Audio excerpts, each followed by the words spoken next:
Manuel Palacio III is born and raised right here in Kansas City. His family crosses both sides of the state line and has a long family tree tied to the Palacio name. Manuel and his wife Yvette are a blue-collar couple who raised 3 children. Their son Dominic Palacio would be diagnosed with osteosarcoma, a form of cancer that attacks the bones in your body. Dominic's story is one of many. Although he is not here with his family physically, Manuel and his family keep Dom with us through the I Am Dom Foundation, a foundation established to help offset the living costs for families whose children are battling cancer. Thank you, Manuel, Yvette, and all the Palacios and extended family and friends for all you do. Thank you for sharing this story, Manuel. Rest in peace, Dominic Palacio, forever. This is Enterrupt KC. Enjoy this episode.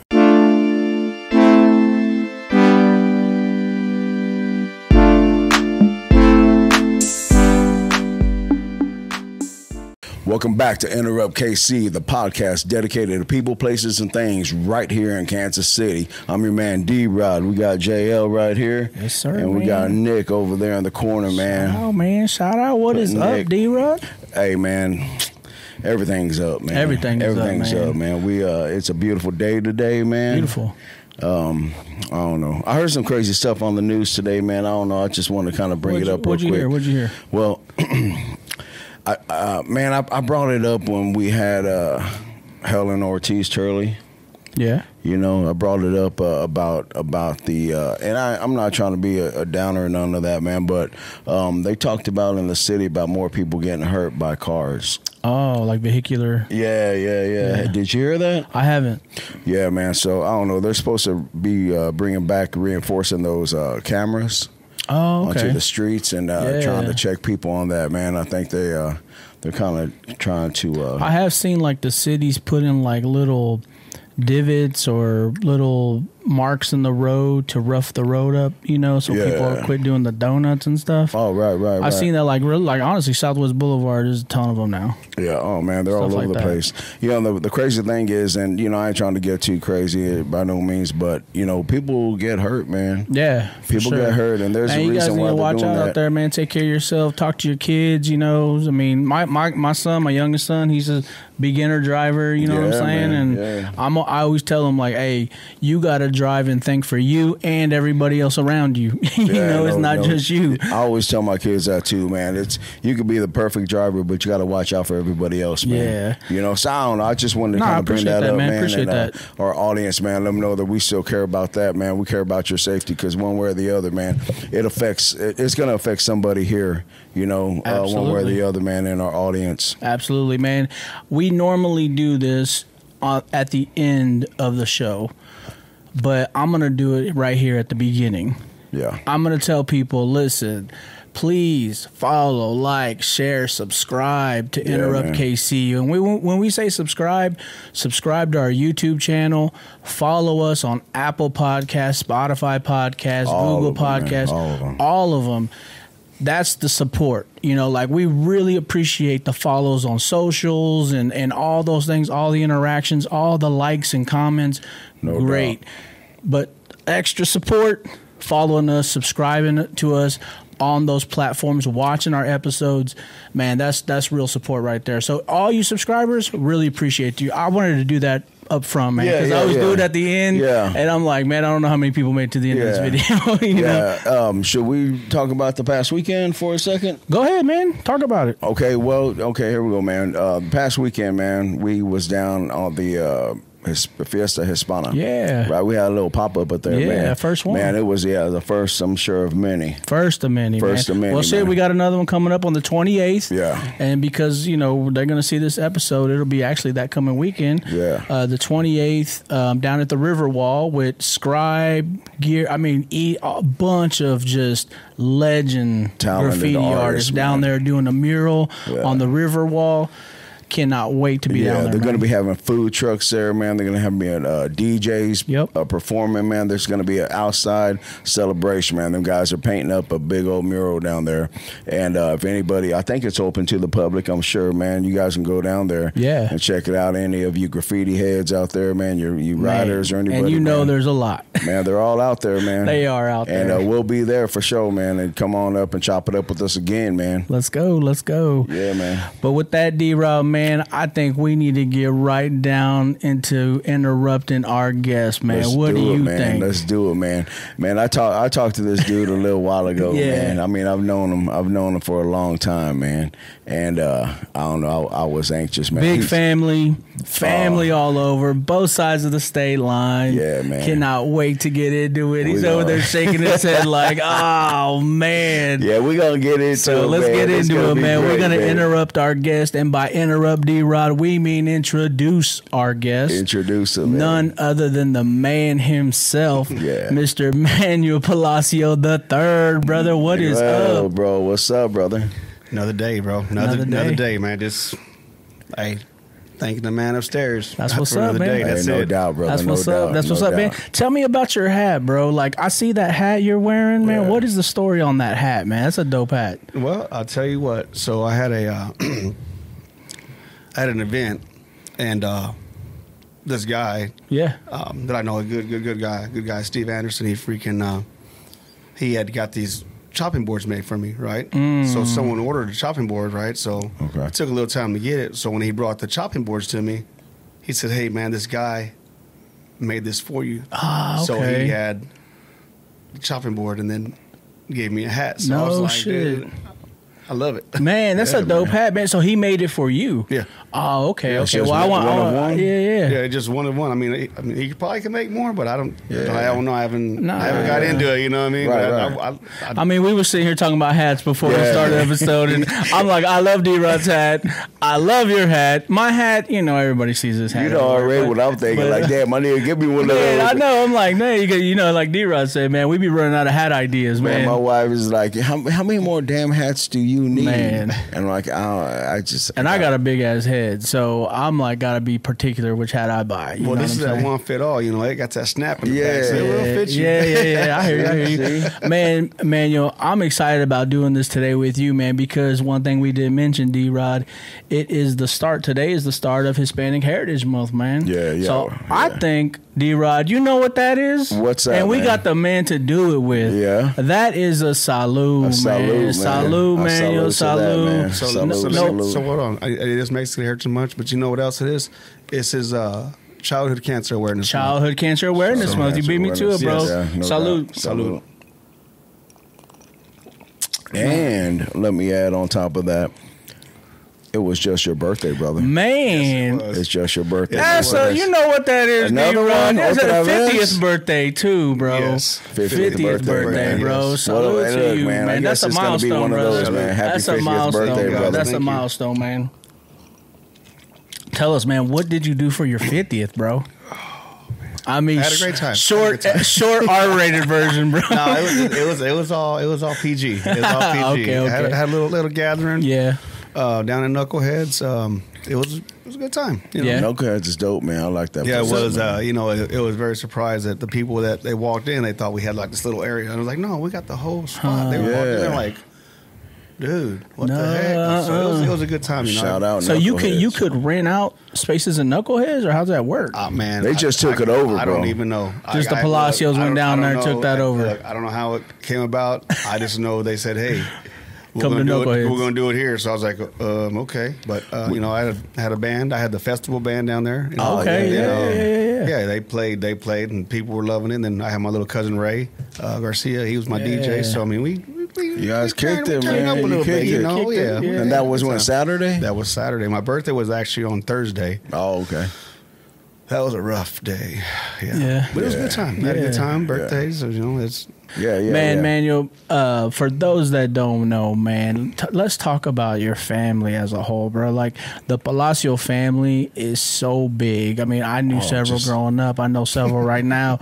You know what I'm saying? But talk about your family, bro, how deep the roots are here in Kansas City.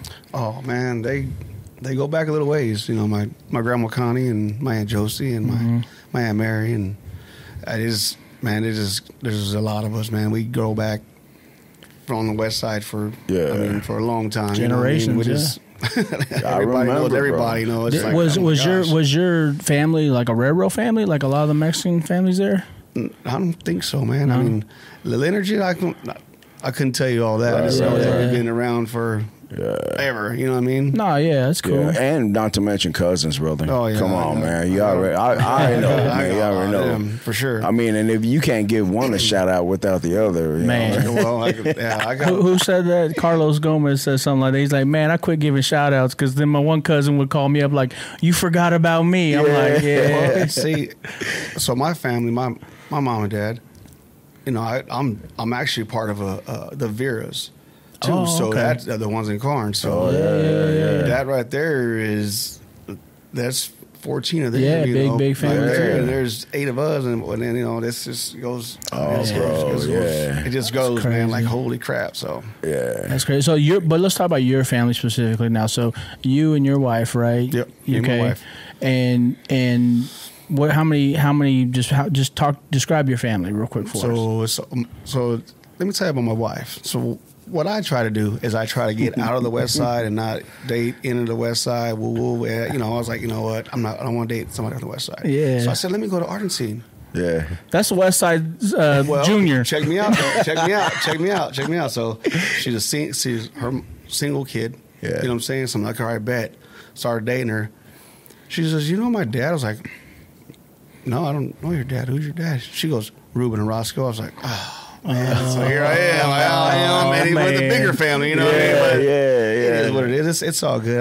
Where'd y'all meet? Like officially? We actually, we went to high school a little while, and we really didn't get along. She was like, this dude's mean, whatever. I was like, man, whatever. But then one of my cousin John Joe, he dated one of her friends, Leticia, and they were best friends. So when Leticia came around, she came around. Right. So they went their ways, and me and her just... Yeah, kept on kicking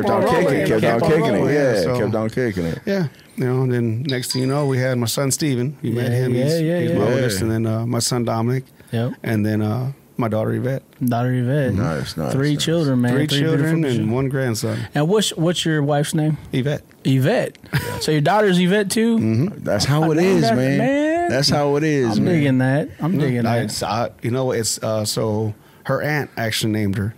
Okay. We were in the hospital, and she's like, she looks like an Yvette. And I was like, that's her name. Yeah. We don't call her Yvette, we call her Nana, so, but. Yeah, I got a Nana too. You know, what, Manuel, we bumped into each other a couple months ago now at, I think, Village Inn, right? Yes, sir. Village Inn. We was grubbing, each of us with our wives, and you were talking about the work you do. Mm-hmm. You know, so you work on, like, elevators or something like that, right? Yep, work on elevators, Robin. I was actually a bricklayer for 19 years. Yeah. I was a bricklayer for 19 years, and this opportunity came up, and I was like, do I go to this? How do I do this? You know, here I am. I'm 45 years old, and I'm like, do I change careers? I was like, you know what? Forget it. I'm going. So I changed careers, and I've been working on elevators. I mean, bricklaying, man, just saying it sounds physical as hell, bro. I'll tell you what. It's Man, it's a flick of the wrist, right? Well, no, here's the deal. You got bricklayers and you got PCC guys. I was a PCC guy. It's a pointer caulker cleaner. That's what they're called. Yeah. So I was on that side. Okay. Restoration work, a lot of waterproofing, a lot of stuff like that. I didn't do a lot of shoulder work. Don't get me wrong. I know how to do it. I did it. Right. But you know, I didn't do that for 19 years. I did all the restoration work for 19 years. How'd you get into that though? Like, I mean, that seems like a specific job for people. How'd you get into that? So bricklaying. Well, you know, I needed a job. Yeah. To be honest with you, I was in the military, got out of the military, and I was like, oh, what am I going to do? I don't even know what I'm going to do. I went to, you know, multiple different jobs, and I was like, well, and then 2000, I was like, I got to get a job. I got to get a different job, something that's going to be steady, you know. So I ended up becoming a bricklayer. And so you served in the military? Yeah, I was in the Army. I was in the Army for a little while. How long was you there? From 94 to 97. Okay. Was that like an automatic? You knew you was going to do that or what? Nope, that wasn't automatic. That was one of those. What do I want to do? Because I was a painter. I actually, like I said, I had a few jobs, back in the day. I was a, bus boy and a cook and just all kinds of stuff. Yeah. And then I was a painter when I got out of high school. Right. I was like, man, I don't want to do this. Yeah, what high school did you go to?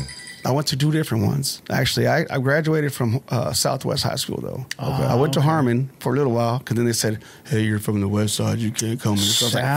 So shout out Harmon Hawks, bro. No, I ain't doing that. All right, I didn't say that. I love my Hawks, man. I love my Hawks. Now, don't be wrong. I know a lot of them over there, but I graduated from Southwest. Oh, okay. The Indians over off 65th. Yeah. More now, so. Right. Nice, bro. Too bad. I think they closed that school down, didn't they? I think so. They closed it down, I think bro. they did. So what year did you actually graduate? You said 93. 93. Mm-hmm. You went to school with no, you said you graduated from Southwest.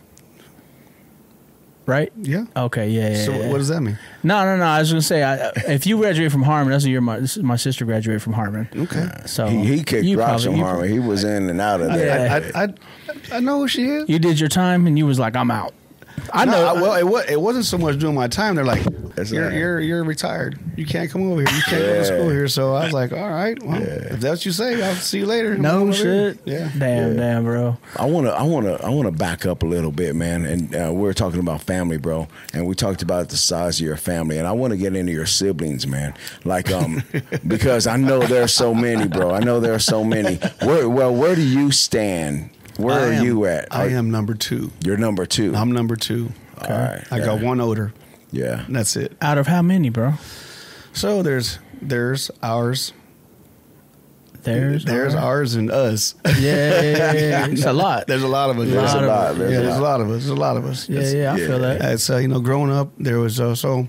You're the oldest of the boys. I'm the oldest of the boys. Yes. All right. So okay. So I'm the youngest of all my siblings. Yeah. Being the oldest, man, we have this conversation with these other guys, man, who have a bunch of brothers, man, and they're saying that the oldest of the boys, the oldest one that we talked to, is like he was the father figure role. He was the one that was looking after the whipping all the siblings. I mean, trying to get them in line, trying to if they messing up, then you have to answer to me. Is that? I mean, and no.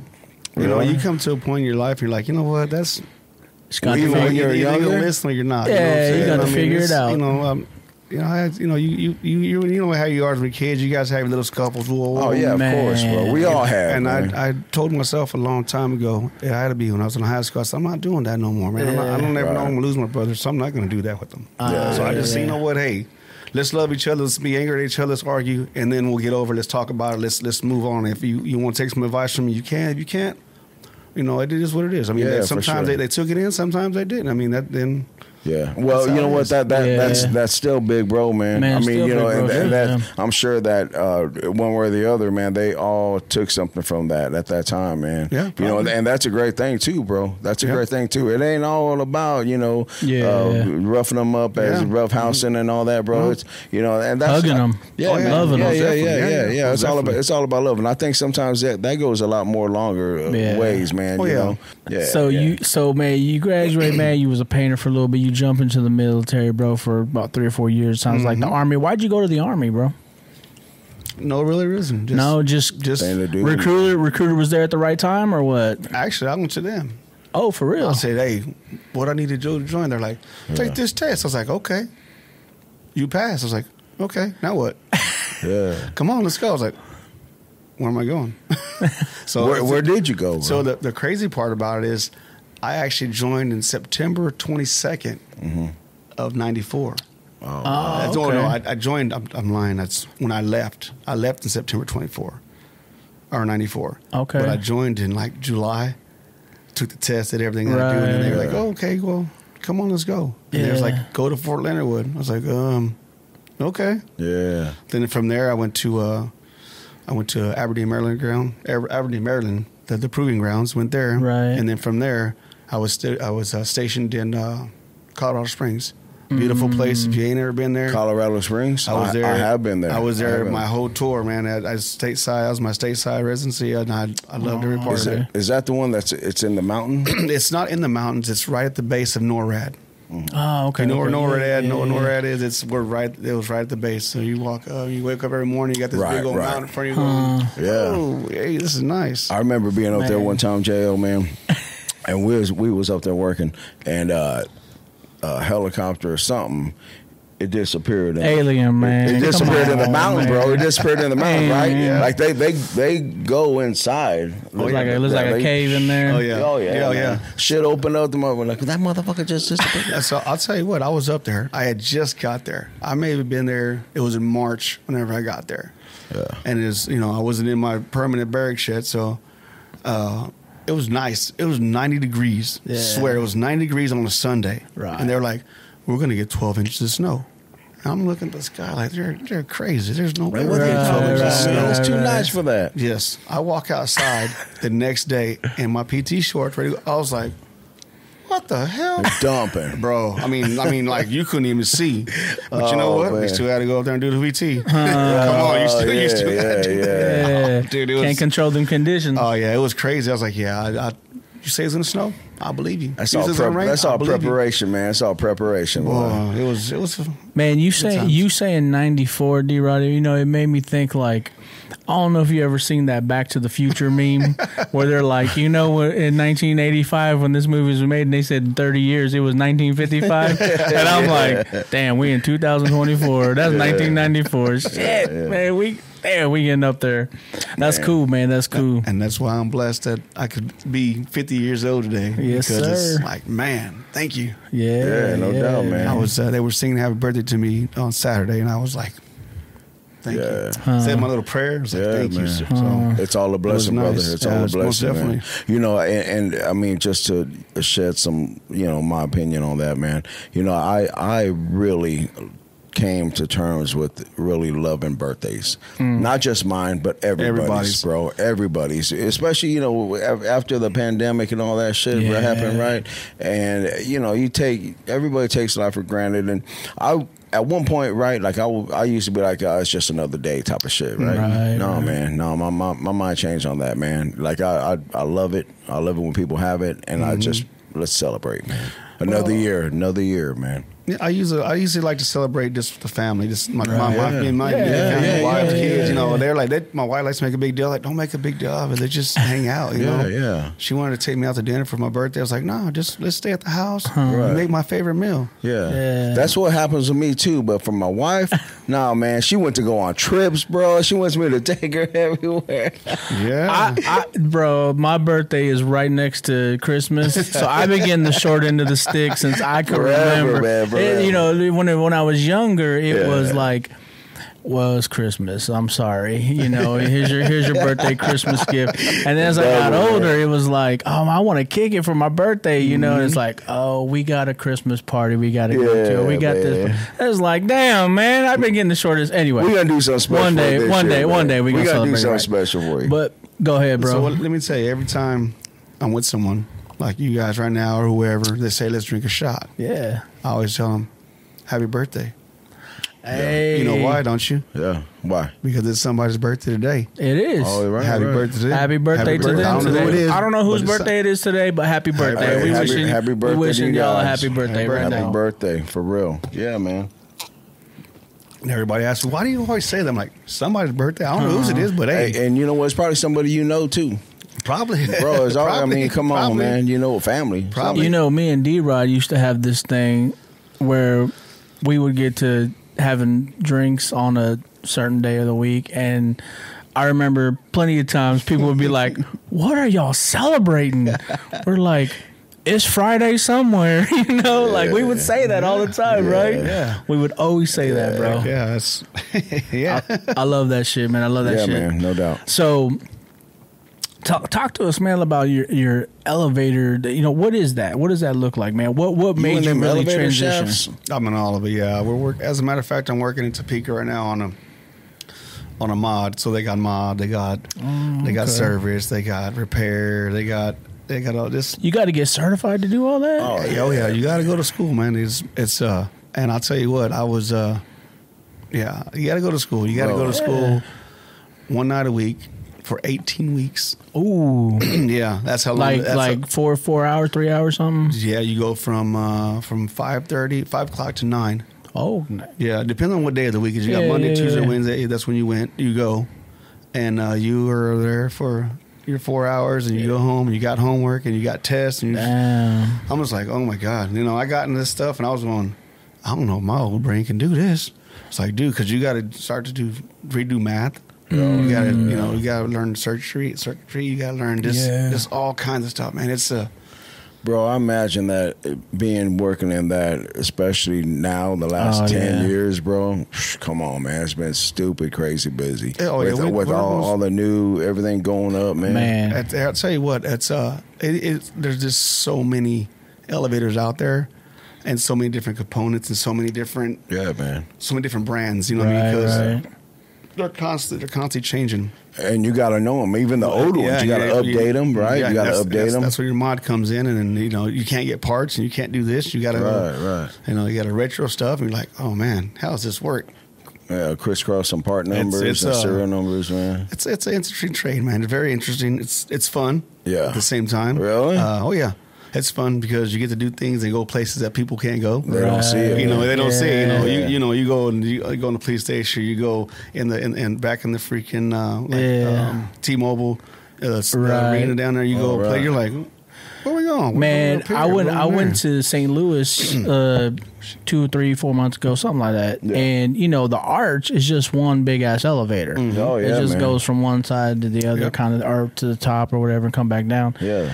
And I remember I'm looking out the window as that thing's going up, and I'm like, man, this is crazy, because I could see a stairwell where somebody's getting up in there, working on the elevator, changing parts, maintenance, whatever, right? Mm-hmm. Like, there's these tracks, and you can see them, and I'm like, damn, man, like, who is coming up in here, That's us. That's you. Well, what's the name of that one when it goes at a diamond? You know what? I do not know. I've never been to St. Louis, to be honest with you. Well, I've never been to the arts, so check it out, though, bro. If you ever make your way there, go up, and it's just a big-ass elevator. No, it's an elevator, but I have never been in there. They call it something, because even in Vegas, what is that? The pyramid place? Mm-hmm. I can't think of the name. Oh, not the Luxor. The Luxor. That's at a diamond now, and I don't know how that works either. Bro, so, I mean, I went in there for the first time, man, and that's weird because you're going... and you can feel that whole elevator taking you sideways. It's crazy. Like, oh, man, that's nuts. And then the wind blowing the down. You work on some stuff like that? I have not.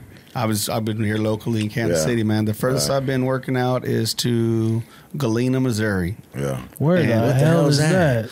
4 hours south is down by Branson. By Branson, okay, And it's the crazy part about it is we was working in a jail.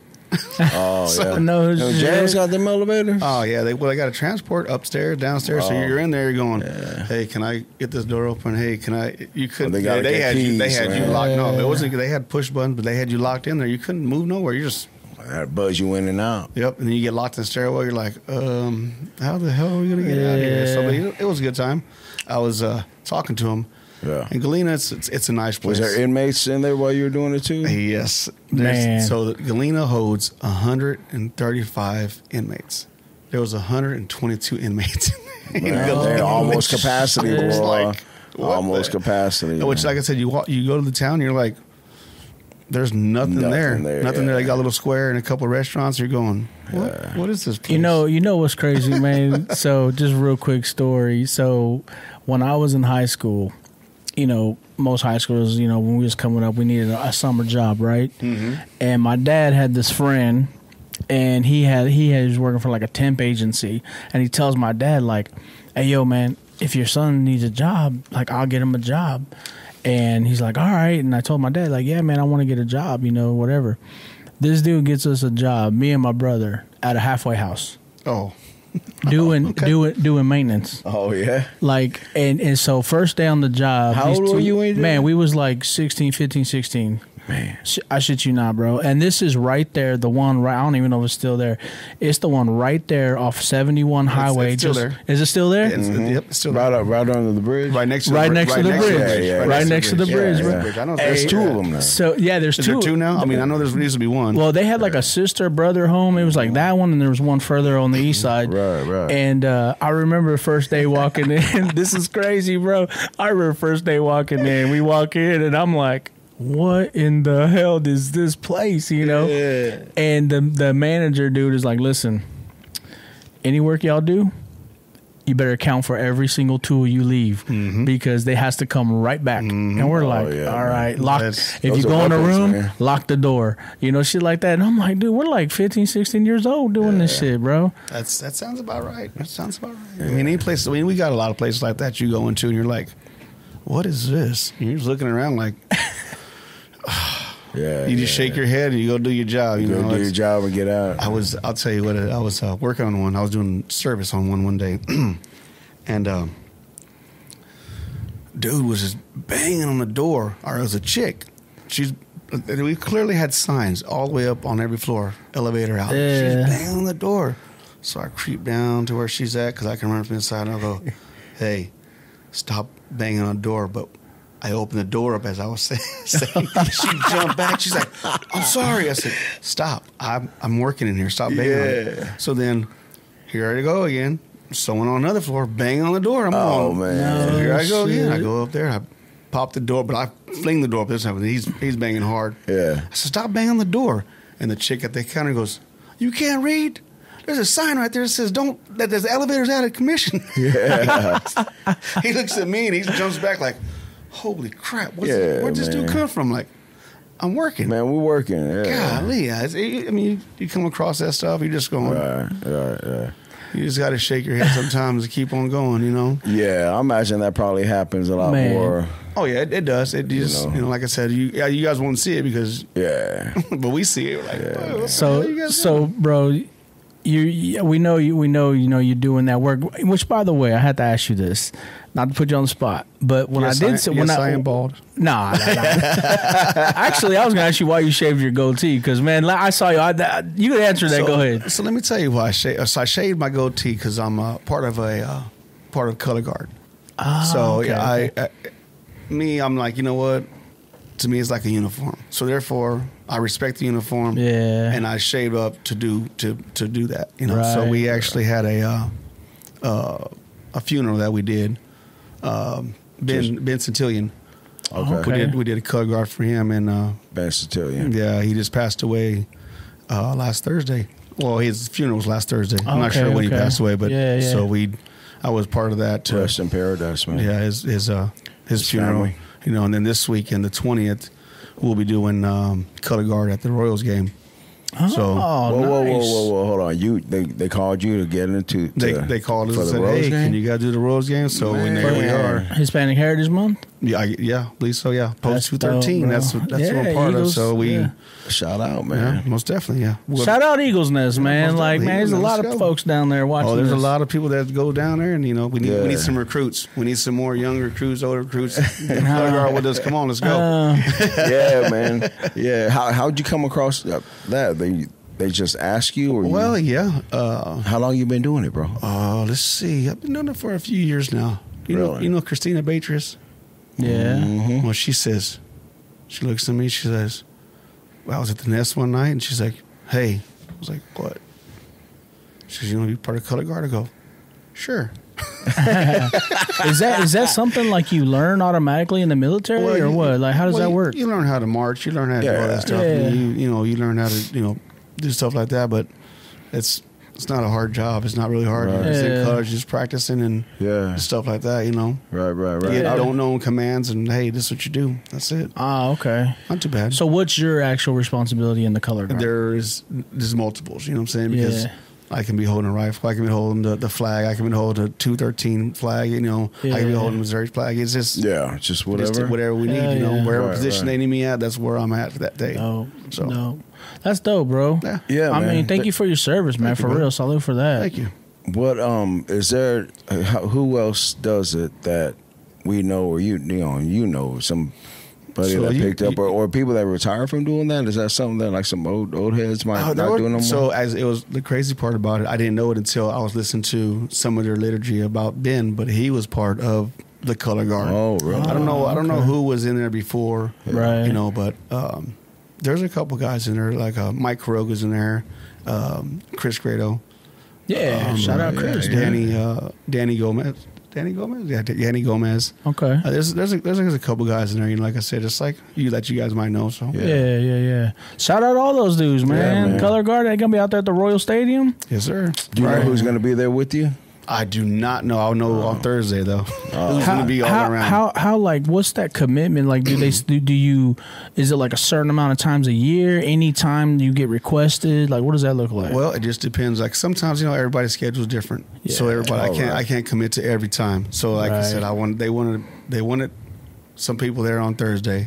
And I just happened to be off for my birthday. I was like, you know what, I'm going to do this. And the guy asked me, he's like, why are you going to do color guard on your birthday? I said, because I want to honor this man. Right. You know, he's a military man, so I'm going to honor him. You know, I want to do this for him. That's beautiful. And they're looking at me like, oh, okay. Yeah. And then, like I said, they had sending out text, right? And for some reason, I don't know how I missed the thread of the 20th. But I was like, oh, I'm off. I'm not busy. I can do that. So, but everybody has different schedules, and it's like, hey, we need some color guards.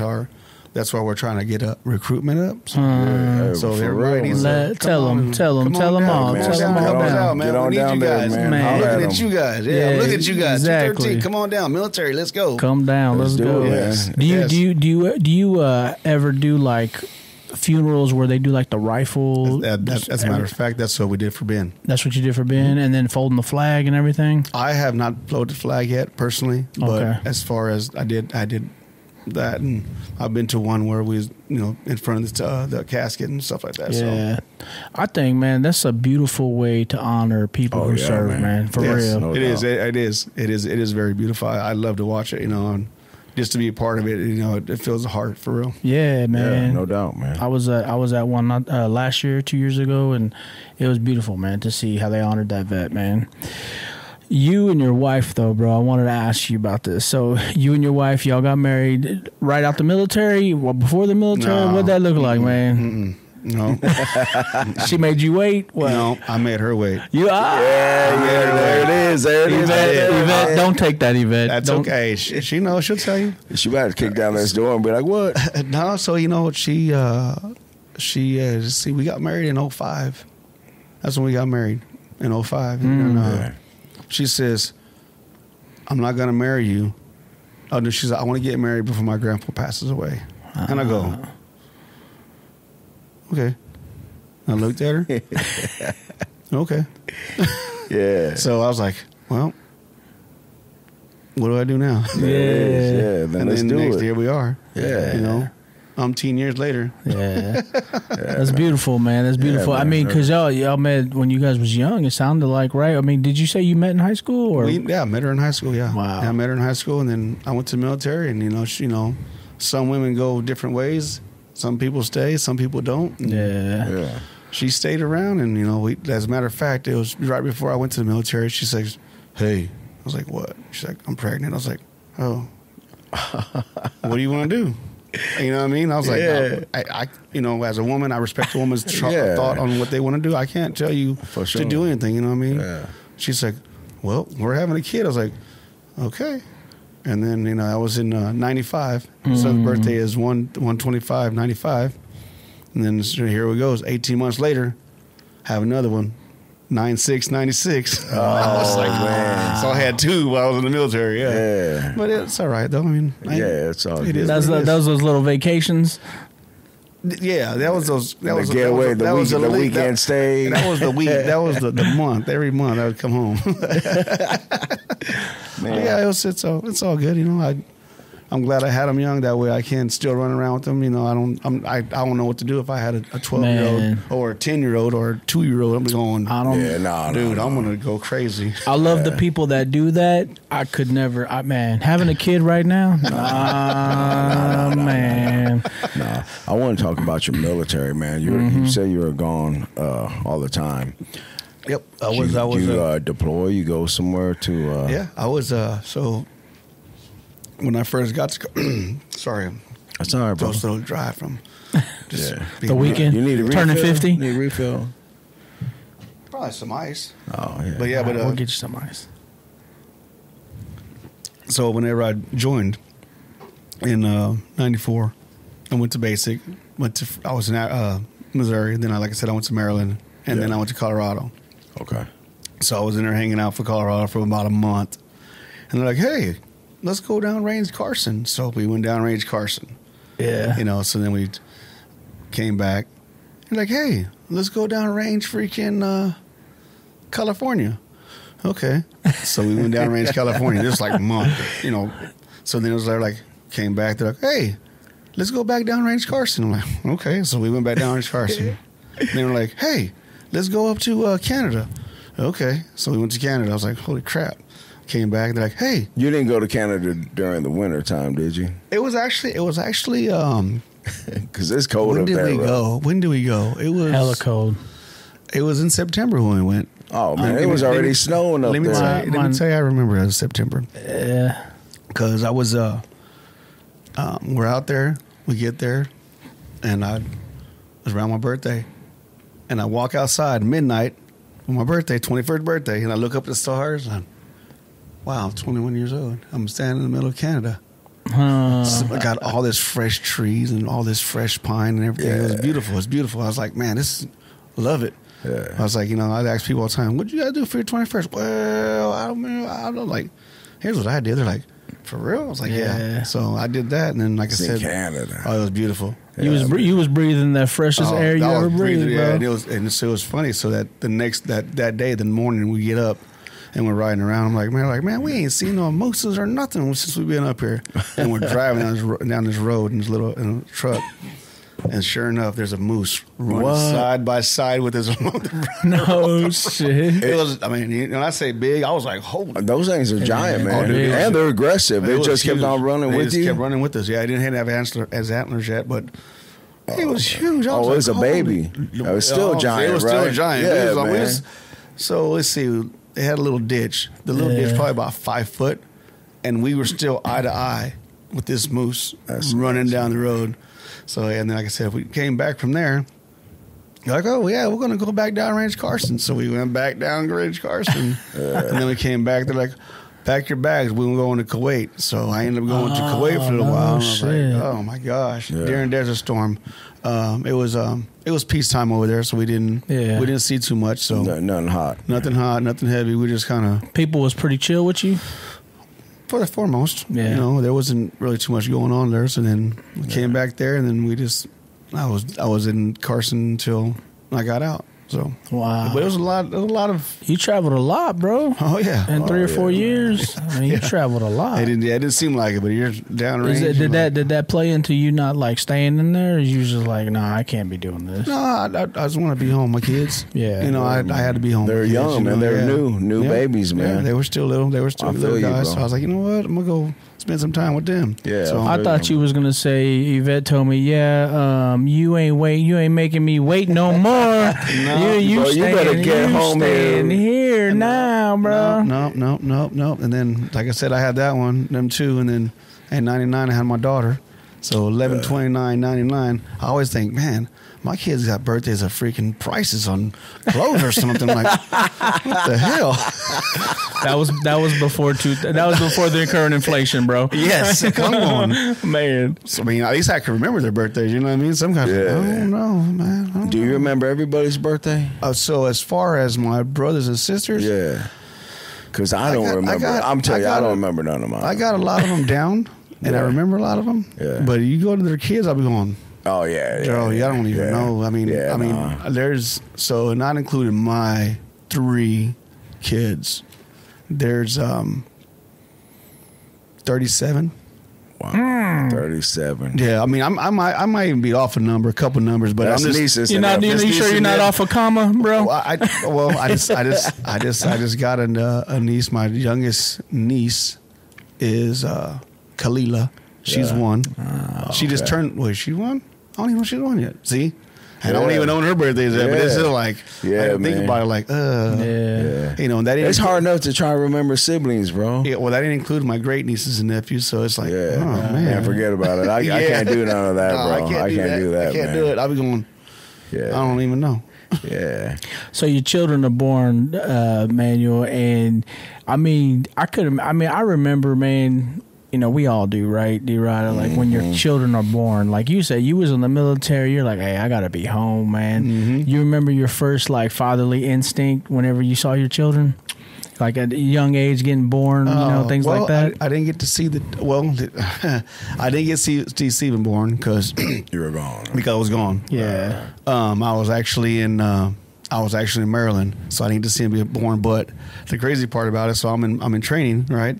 So I was like, hey man, I need to take leave. My son's gonna be born. They're like, well, she's your girlfriend. I was like, so what? That's my son. My baby. She's like, well, so I ended up having to pay like $700 for a plane flight.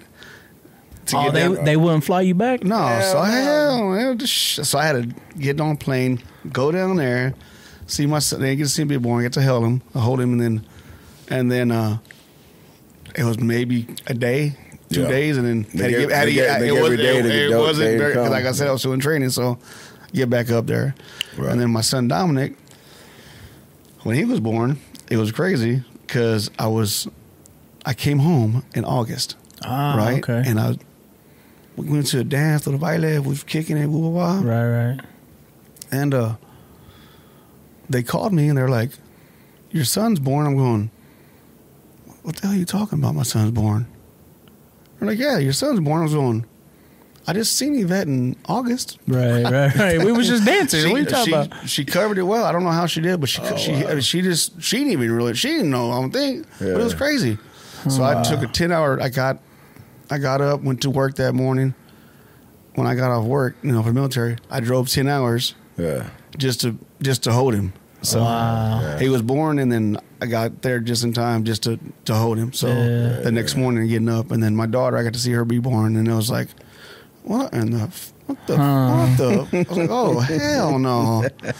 I've been scarred ever since. So I was like, no more of these. No more of these. Hey man, it's pretty traumatic, man. It is. I always tell myself, and I applaud them, man. Yeah. It's a whole women are special, bro. It's a whole different. They are. Some of them are real special. Like, man, what in the hell's wrong with you? Yeah. I think my sister, she got to a point where she was just grabbing the kids coming out. They're like, oh, here's another one. Here's another one. I love you, sis. But I gotta ask you this, man. Like Yvette makes sense. Your daughter, like that's kind of understand that name, right? Talk about Steven and Dom. Like, where'd those names come from? So Steven Michael. Steven, I think, is named after his uncles, Stevie Orozco. Okay. And then Michael is my brother's name. Right. So, and then Dominic, I don't even know how the heck we came up with Dominic Manuel, so he was named after me. Yeah. And then Yvette Monique is named after my older sister. My sister's name's Monica. Right. So all my brothers and sisters, we all have MPs for our names. If our initials are MP, they might have different middle names, but their initials are MP. I was going to ask you about that. So they're all they all got different. So it's like intentional, like the MP was intentional. So so they're all named after, like I said, my brothers and my sister and myself. So my youngest brother and my oldest sister. So that's how they got their names. That's what I named my kids after. Okay. So like I said, I can't remember how we got Dominic. I couldn't tell you that. When you grow up in a big ass Mexican family, especially, like I'll tell you straight up, like my youngest son, I told my wife, like, listen, we got to name him something that is not named after anybody else in my family. Right. Like we knew he was a boy. I love all the names of all the men and boys in my family, but it has to be something different. Right. And that's why we went with his name, right? Well, see, my son's name is Steven, right? But he don't spell it like Stevie Roscoe spells it. He spells it like my cousin Steven Fuentes. With the PH? PH. Okay. So that's the way his name is spelled. It's not TE. Yeah. So I'm like, cool. Steve Fuentes, the DJ. The DJ Drew. Yeah, shout out Drew. Yeah, for sure, Yeah. That's hella dope, man. Yeah, so, man. You was in Missouri But you over here in Kansas now? Like, what happened with there, man? Because it's always... Let's not talk about that. Okay. No, my wife. That's his wife, man. My wife, that's his wife. Got a job. You know, my wife stayed home with the kids for a while, and she stayed home for 5 years while I was doing construction. I was like, okay, you get to get a job. She's like, what? I said, you need to get a job. I said, because you guys got crazy hours of sleep. I got to sleep all night long, and you guys are up all night wrestling around and playing. I'm like, dude. So then she got a job, and she's like, well, we got to move to Kansas because she worked for Wyandotte County. So that's how I ended up over here on this side of town. So it is what it is. I know you at the first time you moved over. You had to be getting a bunch of shit from... I'll tell you what I did. I actually hung a big old Missouri flag in front of my house for a long time. A long time. I had a big Missouri flag in front of the house. Oh, so they knew where I lived at. They were like, what the hell? Well, even from the hood, bro. Even from the side, man. They had to be like, what are you doing? Was you down in Argentina? I'm still in Argentina. Yeah, I know where you were at then. I remember that flag. I remember driving by like, this must be a West Side cat living here now. But here's the thing, boss. So... young from that side, but I did go to Harmon, so I knew all the cats that's over there. Here's where I live at. I'm not going to hide. I can't hide. This is where I'm at. This is whatever. But it's all respect, man. That's what it is. It is. I mean, there's a couple. I went to Harmon. I graduated in '99. I always say that I'm proud of that. Yeah, I'm old, but the thing is like I remember Palacios there, going there. But I'm gonna tell you a funny story, man. I don't know if I ever shared this with D-Rod. Oh, this is a funny story, and it's not anybody in your family. This is what's crazy. So like I want to say, man, 12, 13 years ago, I'm in a conversation with a dude who's not from Kansas City, and people are gonna recognize this name. I think his name is Edgar Palacios. Yep. And I know Edgar. Yeah. A lot of people know Edgar. And I remember the first time Edgar and I met, he was real young, or whatever. And he tells me his name. He's like, yeah, my name's Edgar Jose Palacios. And I'm like, Palacios, like, you not from Kansas City? Nah. I was like, okay, listen to me. I said, listen to me. That name, that last name, it means a lot in this city, like it's Palacios, not Palacio, but I just told him, I said, just make sure when you tell people who you are that you say, I'm not from Kansas City, because people are going to recognize that last name. So I actually looked my last name up, and it's crazy. It's from Guam. The Spaniards went over to Guam, and that's where their last name's at. But every one that has the S or just the O are related. Oh, really? I was like, for real?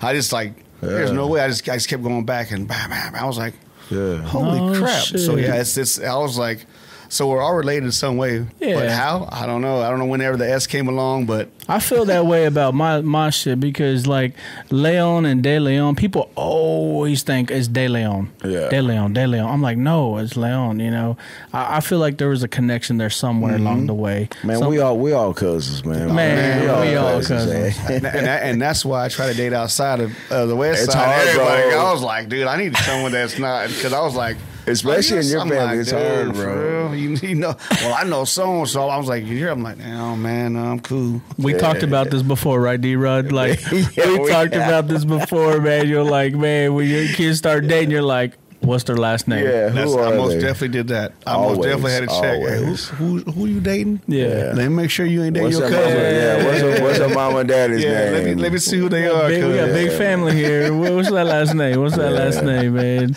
Yeah, that's fine, for sure. It's a deadly road to go down. Sometimes you're like, then like, why are you messing I'm like, dude, I ain't messing you up. I'm just trying to let you know that there's a big family, and So I want to bring up something since we're talking about Kansas, man. Right? Since talking about Watch Kansas, out, D-Rod. Watch out, man. You touching my sensitive No, ain't nothing about that, man. I love my Kansas people, man. But so a couple years ago, you got on TV, man. Oh. You got on the you was on TV with that cow outfit. Oh shit! Come on, bro. Yeah, man. Hey, you know what? I enjoy it. I know. I enjoy it. Everybody enjoyed it, bro. Everybody enjoyed that. Man, how'd they get you doing that? You know what? I did it on my. Let me tell you what. How it came about was. So there was a dude in New York, and he was snowblowing with a unicorn. I actually wanted to put a unicorn like him, but I was like, you know what? I couldn't find one. So I was like, you know what? I'm just going to go with a cow. So here I am. I'm out there snowblowing with a cow uniform on. They're looking at me like, what is this dude doing? I mean, the snow was thick, and I had my snowblower. I had just bought a snowblower. Yeah. And I got it for cheap, so it's brand new. I'm out there snowblowing my yard, and they're looking at me like, what the hell? And the next thing you know, they put me on Facebook, and it just went... It went crazy. We need to find him. We need to find him. And the news came and did a freak out. The Star came and did a little article and stuff. Man, I was like, God. So you had to put it back on? Oh yeah, I still put it on. I don't care. I wasn't wearing it today, but I forgot it in the house. You always sit down in it. Fucking hilarious, bro. Yeah, bro. I remember seeing that, man. I wanted to just bring that up, man, because at that time, right, shit was kind of a little bit still kind of crazy, man. Yeah. And I think that's what, helped people in the city, crack a smile and be happy about, bro. I'll tell you what, if I thought about it, I would have brought you these koozies. So my wife, let me see, she made a koozie. She made me a hat, her and my daughter. Yeah. And the koozie says, have a code on the old one. So, but when you flipped it over, it says Kansas City Moo Crew. And it has me like in a cloud with my cow outfit on there. And then my daughter came in on Thursday and she had my hat for me. I was like, oh yeah, I like this. That's dope, bro. Like, so everybody has the Moo Crew freaking koozies and man, I gotta say though, man, like having the cow suit on, I'm glad you didn't find the unicorn because the cow suit is more Kansas City. So and that's what I tell you. So when we did the freaking the parade, and I was out there and it was funny. They put you in the parade? Well, we had the for the Chiefs. Oh, okay. Right, so we had this big area roped off, right?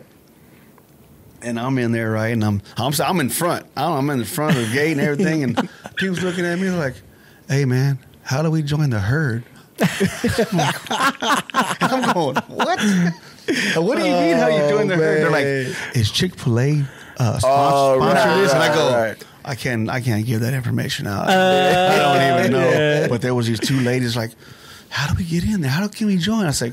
And they were serious? Oh, they were serious as a heartbeat. I was like, "You want to join?" She's like, "Yes." I said, "Just go around there and come inside the fence." She's like, "All right." I said, "But tell them that I let you in." They're like, "Okay."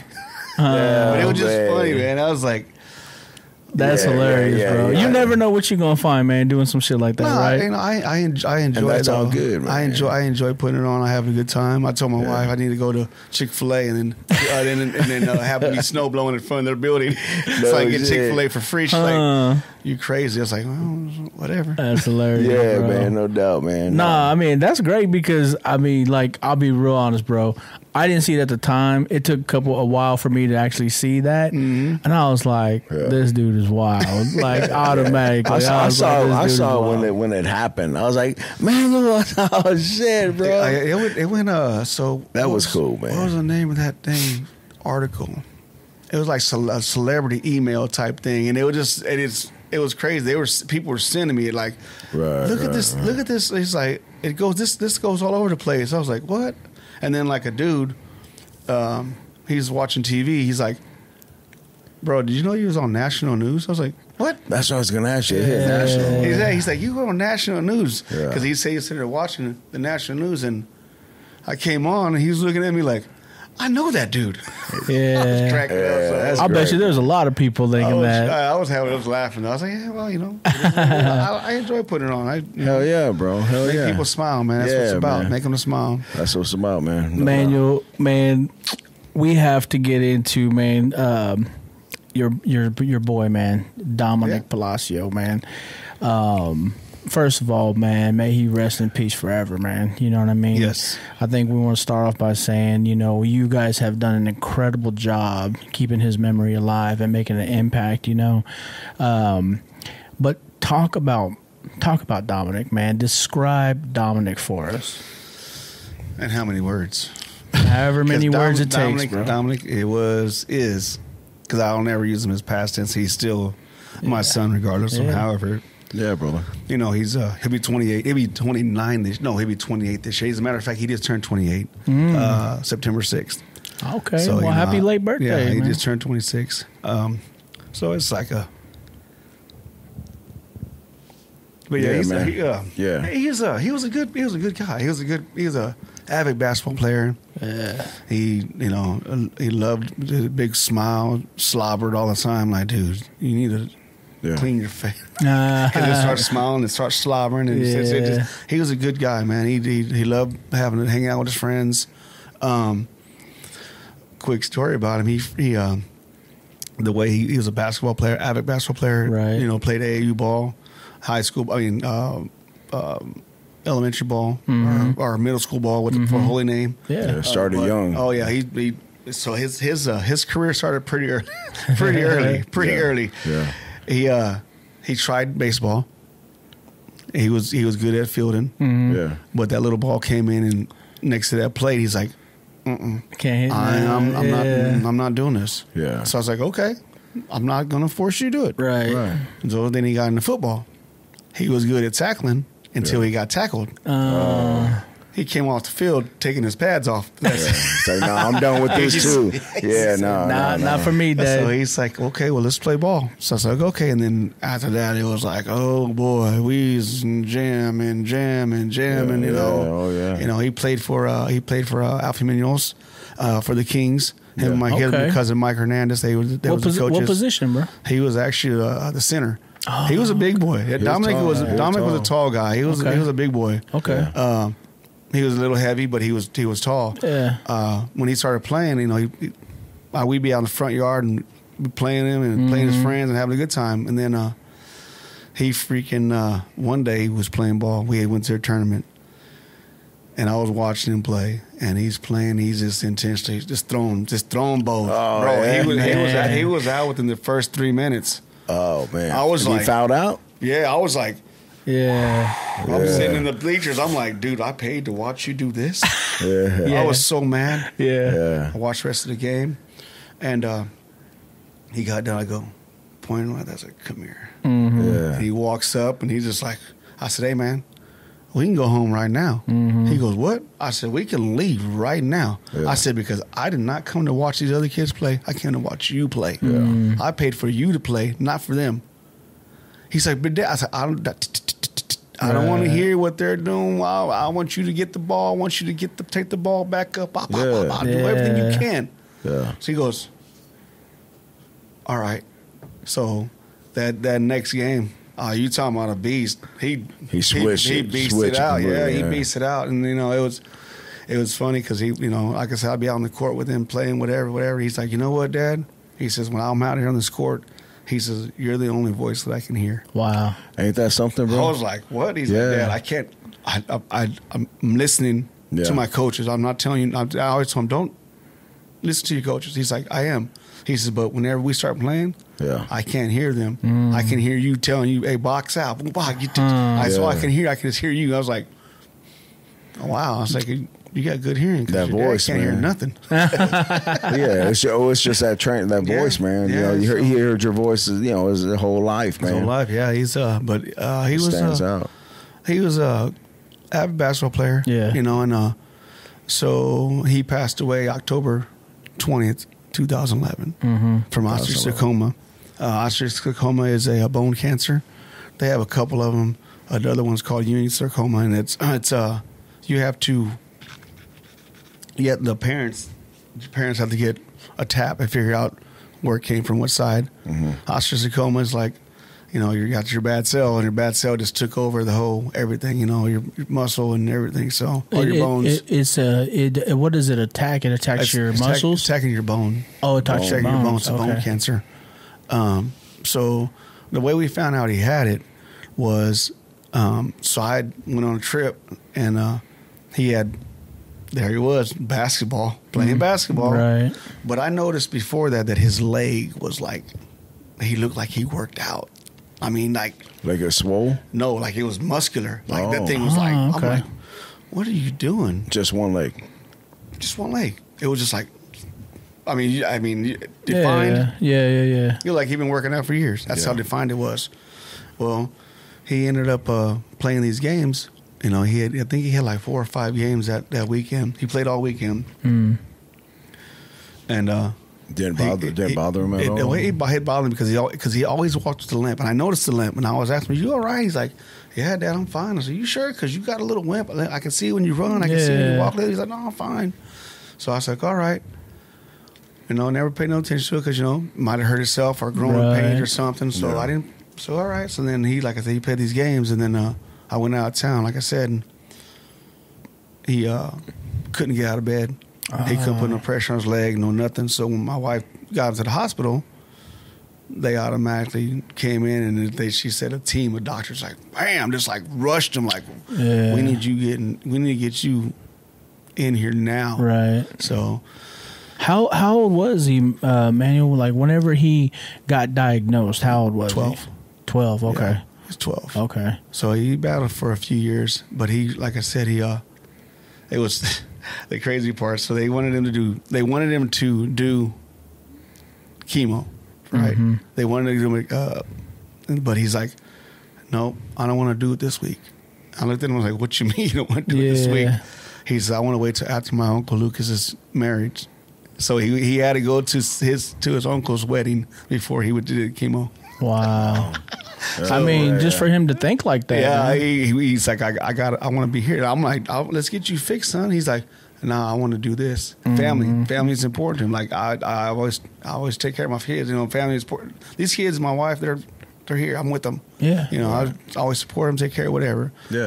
As a young father that I was, I didn't let my kids do the same things that I did, the same mistakes I was trying to go through. So I always hey, I'm gonna be your coach in baseball. That boy in there, I coached him from T-ball all the way up to 8th grade hardball.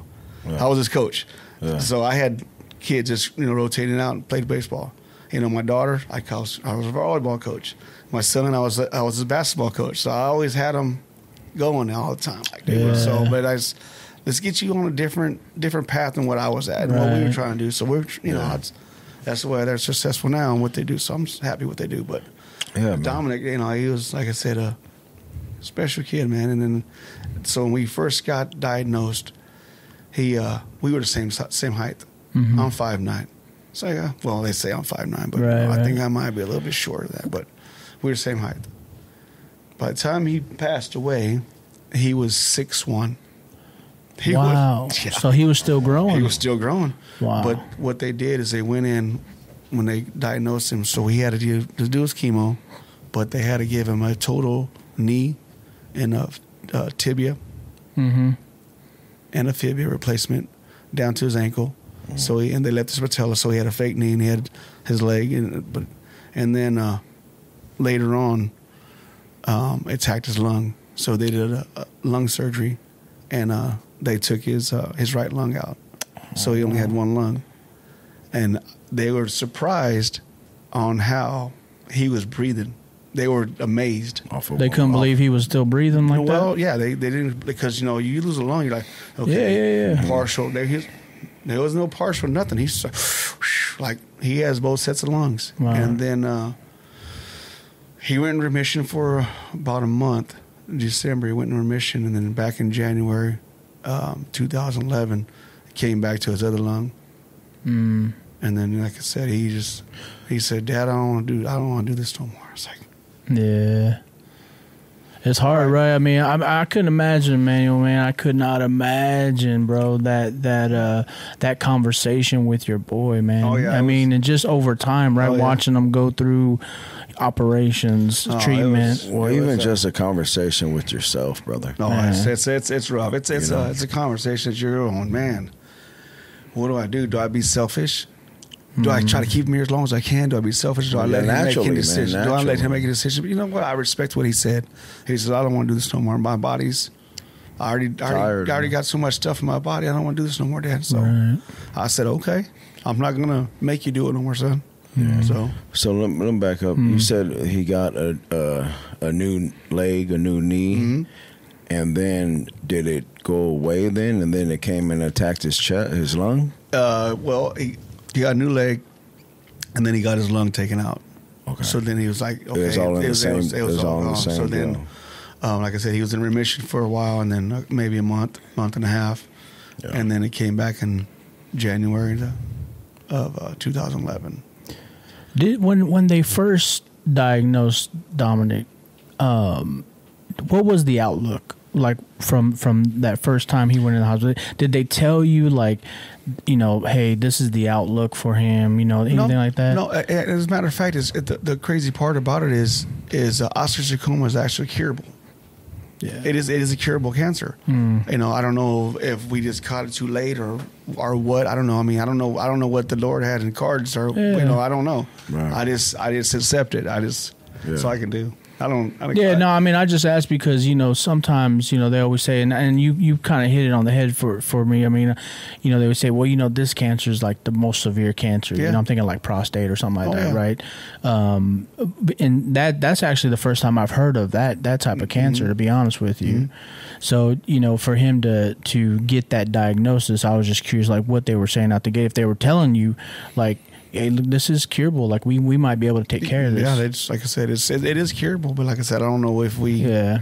Like I said, he was in remission for a little while. And we're like, yes, let's go, baby, let's go. You got this. And it came back, and we're like, oh crap. And there wasn't any other symptoms besides the bulginess of his muscles. That was it. That's all that I seen. Well, then his little limp. You know what I mean? There wasn't really no signs because, you know, you can't see it. Right. So you don't know unless you like, what's wrong with you? You know, what's going on? You know, why are you limping? You know, like I said, I'm thinking it's growing pains, and because he is a grown boy, he's still growing. He's still growing. So that's a farthest thing from your mind. Yeah, way furthest thing from my mind. Not even thinking about that. And then, so and then, like you said, he passed away, and I always go, I want to help these families. I want to help families that are doing something. I want to help families that are doing this. And I'm like, what do I do? I don't even know. So.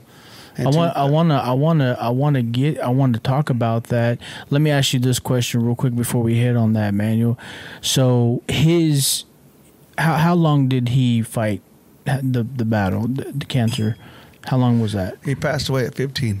15. Okay. So about 3 years. About 3 years. 3 years. Okay. What was his mentality? What was his attitude like, man? He was I got pictures of him where I'll be in the hospital making him laugh, making him smile. Yeah. So my thing was everything was keep your same routine. Yeah. Keep your same routine. Try to stay normal. Stay normal. With him and the other two kids, you know what I'm saying? Because I still had to take my kids to volleyball, and I still had to take my son to do this, you know, everything, you know, high school, everything, you know. I still had to make sure that the house ran normal, you know what I mean? Right. Sure. I mean, I'm not going to let this interrupt how we live. Yeah. You know, it's a setback, woo-ha, but you know what? Get up, let's go to school, let's do what we got to do, you know what I mean? Yeah. Let's not change the routine because you're sick. Get up. Yeah. You know, this isn't going to hold you down, you know. I'm not going to let it hold you down. You know, your spirit's way more stronger than this. Let's go. So I always try to keep them always on the up and up, you know, always have them smiling, always have them laughing, everything like that. So it wasn't ever a time where I let him get down.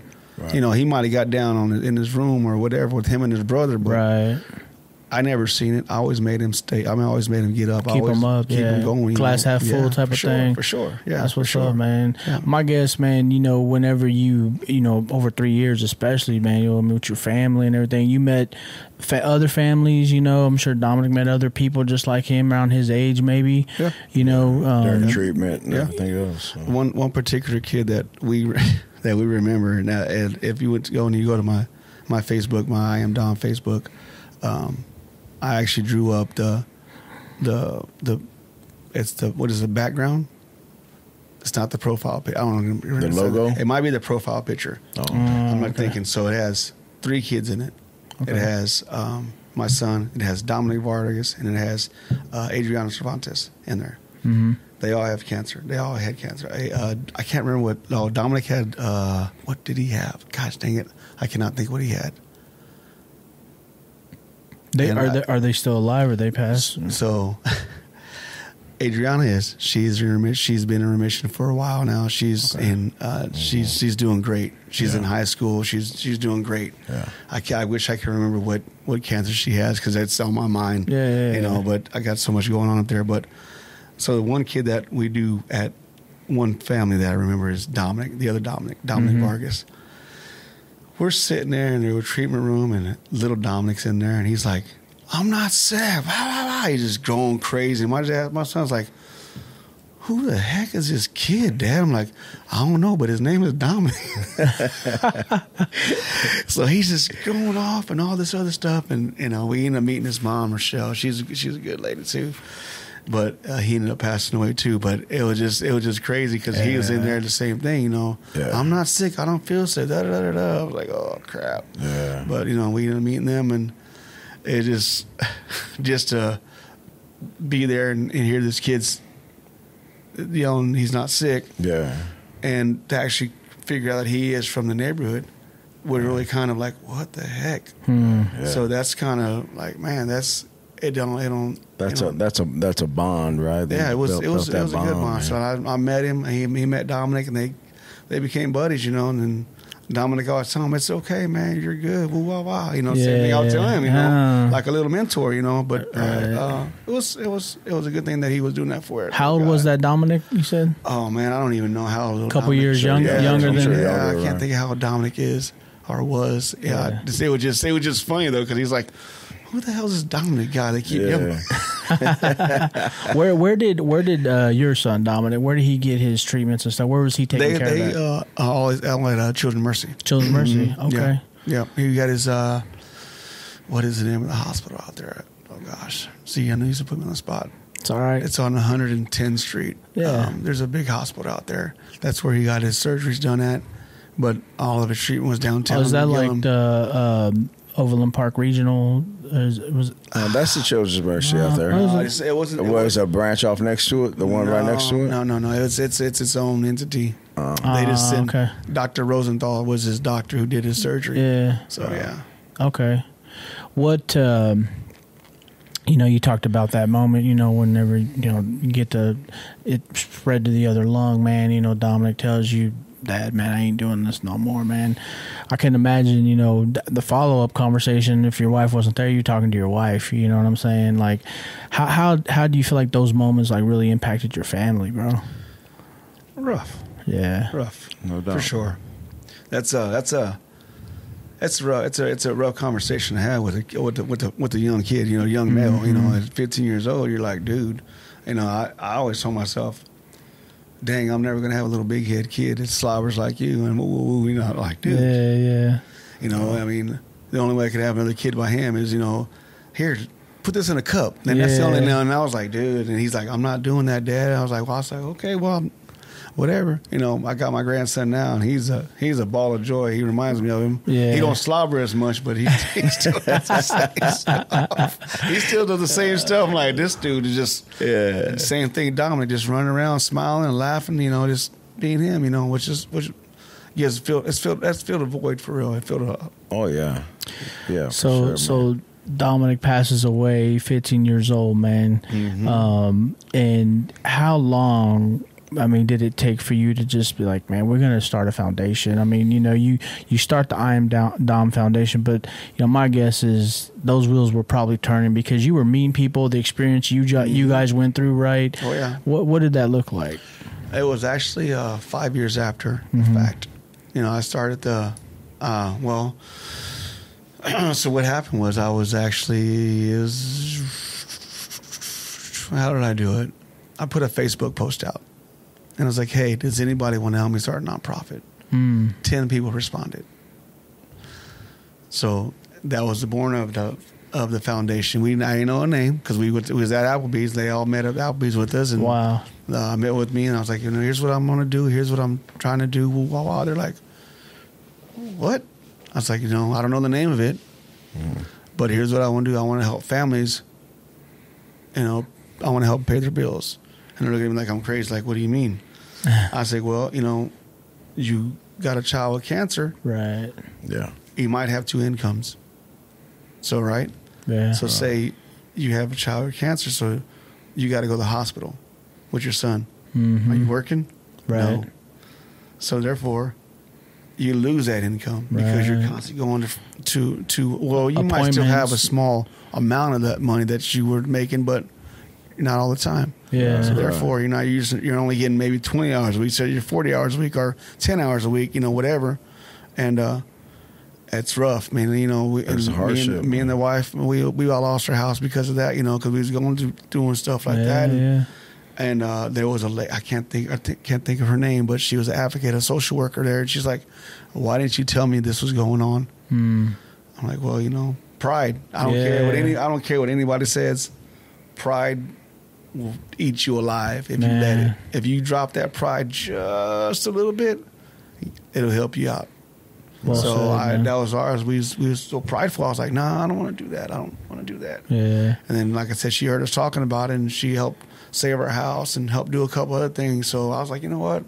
That's what I want to do. Yeah. I want to help people in the same situation I was in. Yeah. So that's what we did. We started this thing in 2016 with the 10 people, and then it changed it didn't change hands, but it changed board members, and it's been on. Been rolling since. Yeah. It was funny because my first fundraiser was a spaghetti bingo.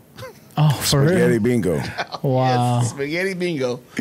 And, I don't think I've ever heard of a spaghetti bingo. I never heard of a spaghetti bingo. It was a success. It was a success, and we had a good time. Explain it, man. Explain that spaghetti bingo. I mean, we had bingo.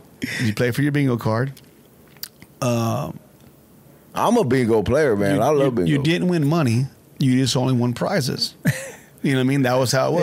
All the money that we collected, you just got, everybody had donated some different stuff, so everybody got prizes. Yeah. Well, in the process of playing bingo, you can buy a plate of spaghetti.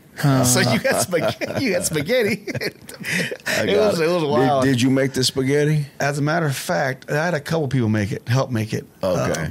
Shout out to Nick Cervantes' mom, Monica. She was part of it. Yeah, Monica. She's been with us, for the long haul and doing stuff with us, Yeah, I know Monica. And help volunteering and different things. So she helped make the sauce, and it was a great time. They were looking at us like, you guys are crazy. Yeah, man. And we raised $2,000 off bingo.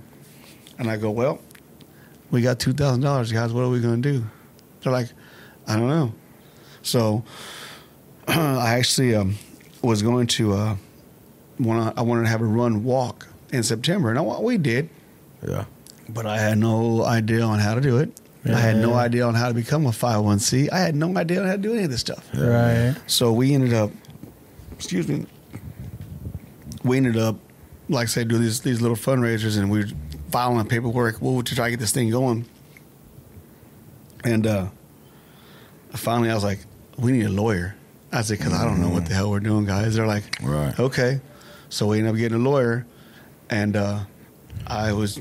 somebody to help guide you in the whole process, me in the process, and I was out there hustling, right. Getting signatures for the walk, trying to sell T-shirts, trying to do this, just do everything, just try to raise this money so I can pay this lawyer. And so we got the lawyer paid. He submitted the paperwork September 14th. He got a response back September 28th. Okay. In 2016. Wow. He says, this is the fastest I ever got a 501c back. Fastest. That's I was dope. like, what? He's like, yeah, I have never got one back this fast. He says, usually someone messes up on something and they have to redo the whole paperwork, and it takes 180 days. And oh yeah, it's 120 days. It's crazy on just if you mess something, one little thing, what you miss. Did you already have the name though when you filed that? Yes. So tell us about the name. Well, we was at my house, as we call it, the headquarters, because I don't have a building. I wish I had a building, but that's a whole other story. That's the headquarters, man. We had a quarter. That was the headquarters. So I was like, well, what are we going to call this thing? And we just come up with a name, and I was like, well, I kind of want to name it after my son. Sure. So the next thing you know, I was like, what about the I Am Don Foundation? Or they're like, yeah, sure, that's what it is. Yeah. So I actually had Juan Moya. You guys had him on here before. Shout out Juan. And I had him draw up some wings and a ribbon, and at first that was our, no, not this one. Okay. It was a whole different one. It was a whole different, and I used that as my first T-shirt. So I had that as a blue T-shirt, but it had his wings on it. So then we actually went back and redigitized everything, and then we came up with this logo, did this logo too. So it was like, okay, let's go. Yeah. So then we've been rolling ever since, man. 8 years, bro. Yeah. You know what? I am surprised I really. Why? I just am, man. I'm grateful, bro. but I'm surprised, man, when I see you, you're so energetic, bro, and you're so positive, bro. I am, but I'm just surprised, man. Only because in these years that I've done this, I mean, you got to think about it. We've been through pandemics. We've been through all kinds of stuff. You know what I mean? So these couple years, it's like, oh man, are we going to survive this? Right. What's going to happen? How are we going to do this? We ended up sustaining. So that was a big plus. Like, oh my gosh, we survived this. So we just been, like I said, we've been rolling. We still have our. We don't do our walk no more. Our walk was conflicting with football and all that stuff. So we had it at Miege, a couple of times, and it is we couldn't do it. It was just too conflicting with everything. So we ended up dropping that because that was one of, like I said, we had the spaghetti dinner, and then we had our walk. That was our thing. So how many other different events do you have? So we have 4 different events that we do. Okay. They're not really big events, but they're still small events. Two of them are. I mean, they're fun, I think. Or 3 of them are fun. Actually, I like all of them, to be honest with you. Yeah, they all got to be good, brother. I like all of them. I like all of them. So October 19th is our 7th annual bike ride. This October. Okay, here we go. 7th annual bike ride. We start the Moose Lodge, and then we just take a trip on motorcycles and go all over. For the people in our audience that don't know, where's the Moose Lodge at? And I mean, how can they get involved, right, brother? I mean, here's the deal. People, we do this, man, wide variety of people, man. Right. Yeah. From all over KC, from different states, man, even different countries, right? We've came to learn that are watching this. Yeah. People that do not know the I Am Down Foundation. Yeah. What's your website, bro? Let's give that out. If anybody who's interested in trying to donate or fund or be a part of it. Right. Let's give that out. So that's www.iamdom.org. Okay. You go on there. We have we do have a donation on there. Okay. We kind of lack sometimes on putting our events on there. We just do. I don't know. We just sometimes we do that. It's know what I mean? But yeah. Like I said, we started out our ride. The first year we had maybe 20 riders. I didn't ride at the time. Okay. Last year was my first year riding my event. I was like, dude, I got to get a bike. Here it is again, Steve Anderson. He says, you're riding your ride last year. He says, you're going to ride your ride. And I was like, dude, I don't have a bike. He's like, I'm going to bring a bike down to you. We're going to get you a bike. Yeah. So he brought his bike down to me, a little Yamaha. Was it Yamaha? I don't know, it was a 125. I got on that mug. I used to zip all over the place with that thing. I had a good time on it. Right. So now I ended up getting me a bike. So I rode in it last year. It was a good time. So October 19th. Where's the Moose Lodge? The Moose Lodge is off of 60. Oh my gosh! See, now you put me on the spot on where it's at. I know it's on 56th Street. Moose Lodge, 1999. Okay. I cannot think of. Is that the one over there in Shawnee? It's off. It's off. No, K32. It's K32. K32, right? K32. Yeah. K32. See, I'm like, dude, you got me. I'm bad at addresses. I know where it's at, but it's right down the street. Then. Yeah, it's right on the street. Yeah. It's all good. Here's the deal, man. You guys can go to his website, look it up. Yeah. It's on there, right? Sure, it should be. It better be. The IamDownFoundation.org, right? Yes. And then what time? Do you know what time it starts? Kickstands are up at 8. Registration's at 10:30. Starts at 10:30. Kickstands up at noon. So and then we just go for a cut to a couple places. We're gonna go to Helen's. We're gonna go to B-Dubs. They added another bar, another stop into the event, and I can't remember the name of it is because they were taking a whole new route this year. Right. And then we're going to stop at the Eagle's Nest, and then we're going to go back to the Moose Lodge for a little dinner, some raffles, And then, what is is there an entry? There is an entry. It's $25 a rider. Okay. Yeah, and then every rider, it's $5, and then we just don't have bikes. If you want to drive your car, bring your car. Yeah, just don't beat everybody there. Ride along with everybody. Ride along with us. I mean, like I said, when we first started that ride, our first ride, like I said, we had maybe 10, 15 people. Yeah. The Moose Riders, the Moose has Moose Riders, and they was all there, and they had a good time. But it's a Halloween ride.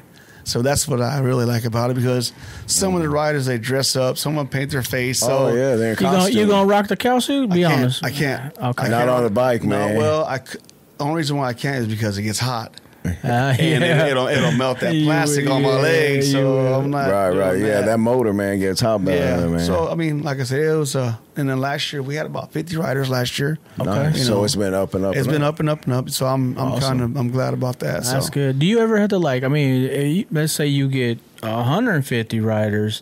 I mean, does that take like coordination with the city or anything like that? You know what? I don't know.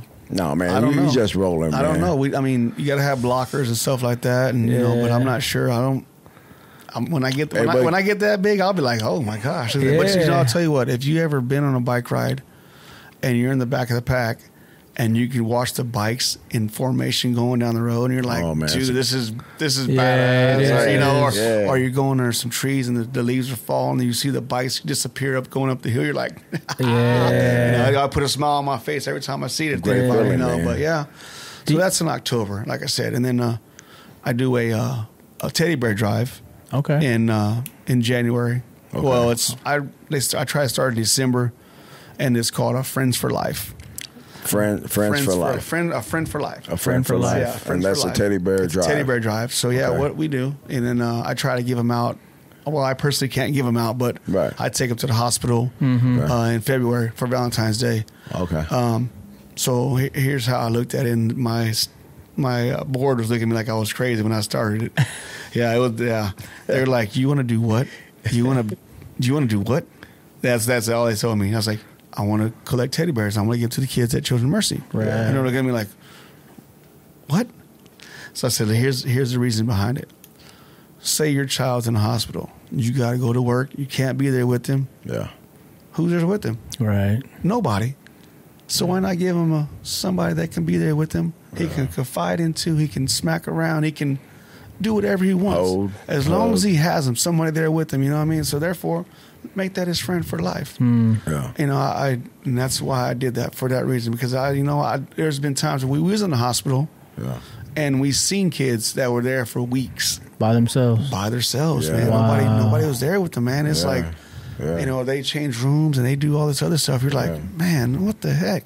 Yeah. So that was my reasoning behind that one, But I was like, let's go. And I think I've raised. Let's see. The most I've raised is 2,500 bears. Holy shit! Hey, well, it's just not bears though. It's like multiple, any stuffed animal. Yeah, as long as it's new with the tag on it, right? Because when we do the inspection on them, and then we put our own tag on them to let us know. Yeah, Iron Down Foundation. But see, what they do in the hospital is, so when they give them out, we make sure they give them to the cancer for Henson first. Right. Okay. And then what they do is they give them to the NICU, they give them to inpatient, they give them to outpatient, they give them to everybody. They just don't give them to there. So that's what I love about it. So everybody gets a bear. Yeah. So my comadre, Dolly, she worked at UMB at one time. Mm-hmm. And she was advocating for us, for UMB to partner with us. That way they can have a bear drive, right? And so she's up there advocating, and one of the board members looks at her and he says, wait a minute. And she goes, he teared up. I was like, what? She's like, yeah, he teared up because his daughter was a recipient of one of my bears. Wow. And he said the feeling his daughter had that she had something right there by her, put a little something in his heart. So he's like, yes, I'll support that. I want to do that. So it's like I said, you get those little stories, man. It makes you feel good inside. I'm sure that's one of hundreds, bro. Oh yeah, you know. Man. There's a couple of people that I've seen get them, and so my friend Jolinda, she actually got diagnosed with breast cancer, a few years back. Okay. And I said, you know what? I had this big flamingo. Big flamingo. It's big. I mean, it was, I don't know, maybe 3 foot tall. It's a big flamingo. Right. So right before she went in for her first treatment, I said, I got something for you. She's like, what? I said, I got something for you. And I walked in the house and said, hey, this is from the I Am Down Foundation. I want to make sure you have a friend for life. Yeah. She said she carried that thing to every appointment she went to, and people were like, well, what's the flamingo about? Like, dude, this is my friend for life, man. This is here's someone here to comfort me, make sure that I was here, so I don't get, I think it's beautiful, Manuel, man. I mean, the fact that you shared your story, right, of your own boy, and I couldn't imagine, the pain, obviously, and of course we know you miss him, but turning that into something beautiful for people, in his memory, you know what I'm saying? Oh, yeah. I think that's just, man, it's outstanding, bro, for real. Well, I try. That's all I can do is try. I mean. So do you accept? I know you say you give them out in February, right? Valentine's Day. Do you accept donations of these bears all year long? No. Is there a certain time frame? No. From the first of the year till then? No, I do not. Well, when can people give we start collecting in December. Oh, okay. And then we have a date in February where it's just one day. Even though I'm collecting like in December and January, because I'm like, people, hey, you're gonna go out and get a Christmas gift, grab a bear. That way you can, donate it for the drive. They're like, oh, okay, Yeah. But it's usually, like I said, if I look at the date right now, I don't know right off the top of my head. Yeah. But it's usually the weekend before the Super Bowl. No, well, right. It's either before or after the Super Bowl. Okay. Or it's before Valentine's Day for sure. Day, yeah. And on a Sunday, I go, hey, here's the time that we're having it. Drop off time, and it's all day long. We have it till freaking from non-stop. All day. And then we got volunteers there that are tagging bears, and we're separating, and we're doing all kinds of stuff. So it is a process, And then the day before or on Valentine's Day, because sometimes Valentine's Day lands on a weekend, I take them. I give everybody an extra week. That's what it is. I just give them an extra week before Valentine's Day. That way I can finish tagging in, to store that many bears. Man, that's crazy too in itself, right? That's why he's like, no. No. I mean, every time I walk in my house, I'm like, so last year we got to store them at Matty Rose, because that's where we did it. Yeah. And I had a wall, just a wall of bags just stacked up, and I had this cart, right? Yeah. And it was basically stopping them all just from falling over. And Jeannie comes in, and I go, do not move that cart. She's like, what? I said, don't move that cart. Tell everybody, don't move that cart, because you move that cart, this is going to fall over. And she's looking at me going, holy crap. I said, yeah. Just think, all those would have been in my house if I couldn't store them here. She's like, holy, because I mean, dude. Bro, I mean, we got to move our dining room table. We got to move everything around, and we got to have a whole corner. And shout out Matty Rose for letting you store them. Bro. For sure. Jeannie's been a big part of what we do, and she supports, and she does. I support her too. For real. I mean, absolutely. We help her with the Day of the Dead and all that stuff, and I've been doing that with her for a while. It's coming up, man. Oh man, it is coming up. I'm looking forward to that, bro. Yeah, it's a fun time. I was gonna ask you, Manuel, man. So you start the foundation, man. Like, talk about what were your goals initially, and what are your goals today with the foundation? Oh, well, see, my 5-year goal was to be in a building and have someone there doing everyday things. But it didn't work out that way. So I just pray every day. A pandemic came. Most definitely, and I just pray every day that maybe one day that I can be in a building and I can hire someone to do an everyday thing. I mean, if I had enough capital for me to do it every day, right, I would. But I don't have that. So therefore, I got to work. I have to do everything. I gotta be at work. I can't. I gotta survive. You know what I mean? So that's one thing that kind of kills me, because everybody on my board are volunteers, and we all have day jobs. Right. Yeah. So it's hard to say, well, I could do this. You're like, okay, well. Who's on your board? So how many members? There's Nick Cervantes. Mm-hmm. There's Jeanette Hernandez. There's Billy Lavelle, my wife. Okay. Leticia Pompas, she's my cousin. Mm-hmm. They're all everybody's my cousin. Everybody's cousin. Shout out Letty, And then my cousin Steve Fuentes. Yeah. His fiance Nina Zuniga. Mm-hmm. I have two more that's been helping out in the back. Maria, she's a volunteer. She helps out a lot on the back end, and then my cousin Rafa and my cousin Martha, they help out in the back end too. So I mean, there's a few of us. You know what I mean? Yeah. You know, when it comes to like helping families out, we all have to vote on it. Yeah. You know, we got, you know, I only can help you out once a year. I wish I can help you out more than that, but you know, you don't realize people's bills until you're going, holy crap. Man. You know, that's a lot of money. I mean, talk about that though, bro. Like, I mean, what do those bills look like? Because I'm ignorant to it, bro. Oh, yeah. I don't have that experience, you know, and so like I know like there's whole separate insurances just for cancer, you know, and things like that. And so explain that to people. What does that look like? So the way we work, the way the foundation works is, so if you're getting treatment at Children's Mercy or at KU, whichever or, you go to your advocate or your social worker and say, hey, I need assistance paying my lights, my gas, my house note, my car, my phone, anything like that, anything that pertains to your house. All right. I'll help you. I never give money directly. Anyway, so I go to them, ask them for my application. They fill their application out. The application has to come from a hospital. I can't get a request directly. Yeah, like Facebook message you or something. People have did it, and we tell them, hey, you need to go through your advocate, and then in turn they submit their bills, and we say, hey, can we pay these or not? And they're like, yeah.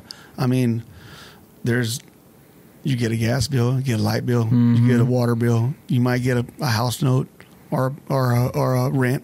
Right. You know, I mean, you're talking $2,000-$3,000. You're going, how the heck are we going to do this? What are we going to do with that? Or are we going to do that? Blah, blah, blah. So, I mean, do you get to meet these families? No, I have not ever met a family. There's one family that I did meet, and his name was Matthew.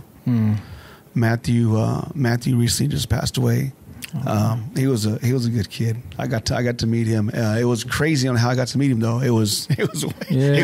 So I was at school, elevator school. Yeah. And my phone is like bing, bang, bang. I'm like, what in the hell? And I hate when my phone does that because I'm like, okay, something's happening. What's going on? Right. And I'm reading messages, and so the family came to Kanas City for treatment. Well, something happened to where they couldn't get in the Ronald McDonald House or wherever they were trying to stay at. They couldn't get in there, right? So I was like, I'm on my way down there. So I rushed down there from freaking Manchester, 65th and Manchester. So I'm rushed all the way down to Union Station, and I get out of the car, right?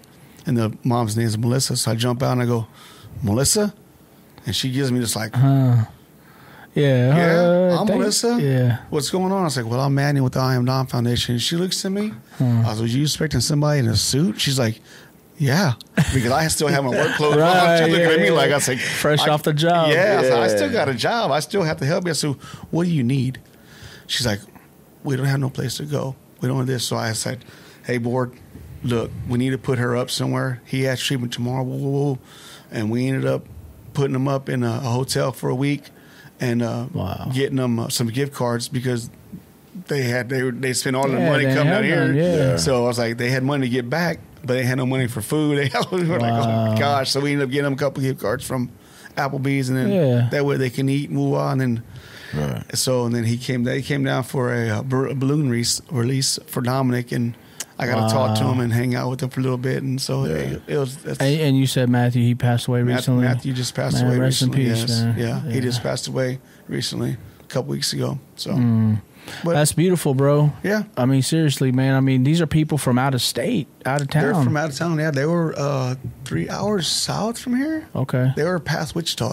I can't remember exactly where they was at, but they were out there a ways. So, and I love your story because you're saying like, I'm working and I come rushing down to Union Station. I mean, I'm dirty, whatever, right? Yeah. And you just pop out the car like, what's up? What do you need? I got you. And they're like, whoa. And they, like you said, they expected somebody with a suit. They did. They looked at me like, who the hell is this guy? Yeah. So it was an experience for them to see. Well, for both of you. Yeah. Well, because I'm a man that's working every day and I run a nonprofit on the side, and I bet you they couldn't believe it. They could. She could. She was looking at me. I said, "Follow me." She's like, "Okay." And I knew she was literally like, "Okay, how does this guy know me? And where is he taking me to?" Right. But I always try to be up and up on him. But like I said, we that's how we help the families out, man. If families go to their advocate, and then like I said, we vote on if we're going to help them, if we're not going to help them, how much we're going to pay, or what bills we're going to pay. Because sometimes you're like, that's too much. We can't pay all that. Yeah. So so today, from 2016, I want to say since we are a small organization with a big heart, absolutely, I think we're right around maybe 45 families that we've helped. Oh wow! I mean, it's not like we got one every week. We ain't got right. I mean, because you can go a whole year, and next thing you know, you're in 1 year. You're like, okay, we haven't had a family in a while, and the next thing you know, you're hit with 3 families. Right. At $2,000 a whop, you're going. I mean, these $6,000 you just spend. What do you now? And then 2 more months you might not have no family. Then you got 4 more families. You're going, oh, crap. So I mean, that's how we do. What's what we do? We pay those bills. But in order for us to do that, we have another fundraiser. Yeah. Mm-hmm. It's my dance, the Evening Under Stars. Yeah. That's usually in April. Okay. So April 13th, this next year is our next dance. Last year we had a prom theme.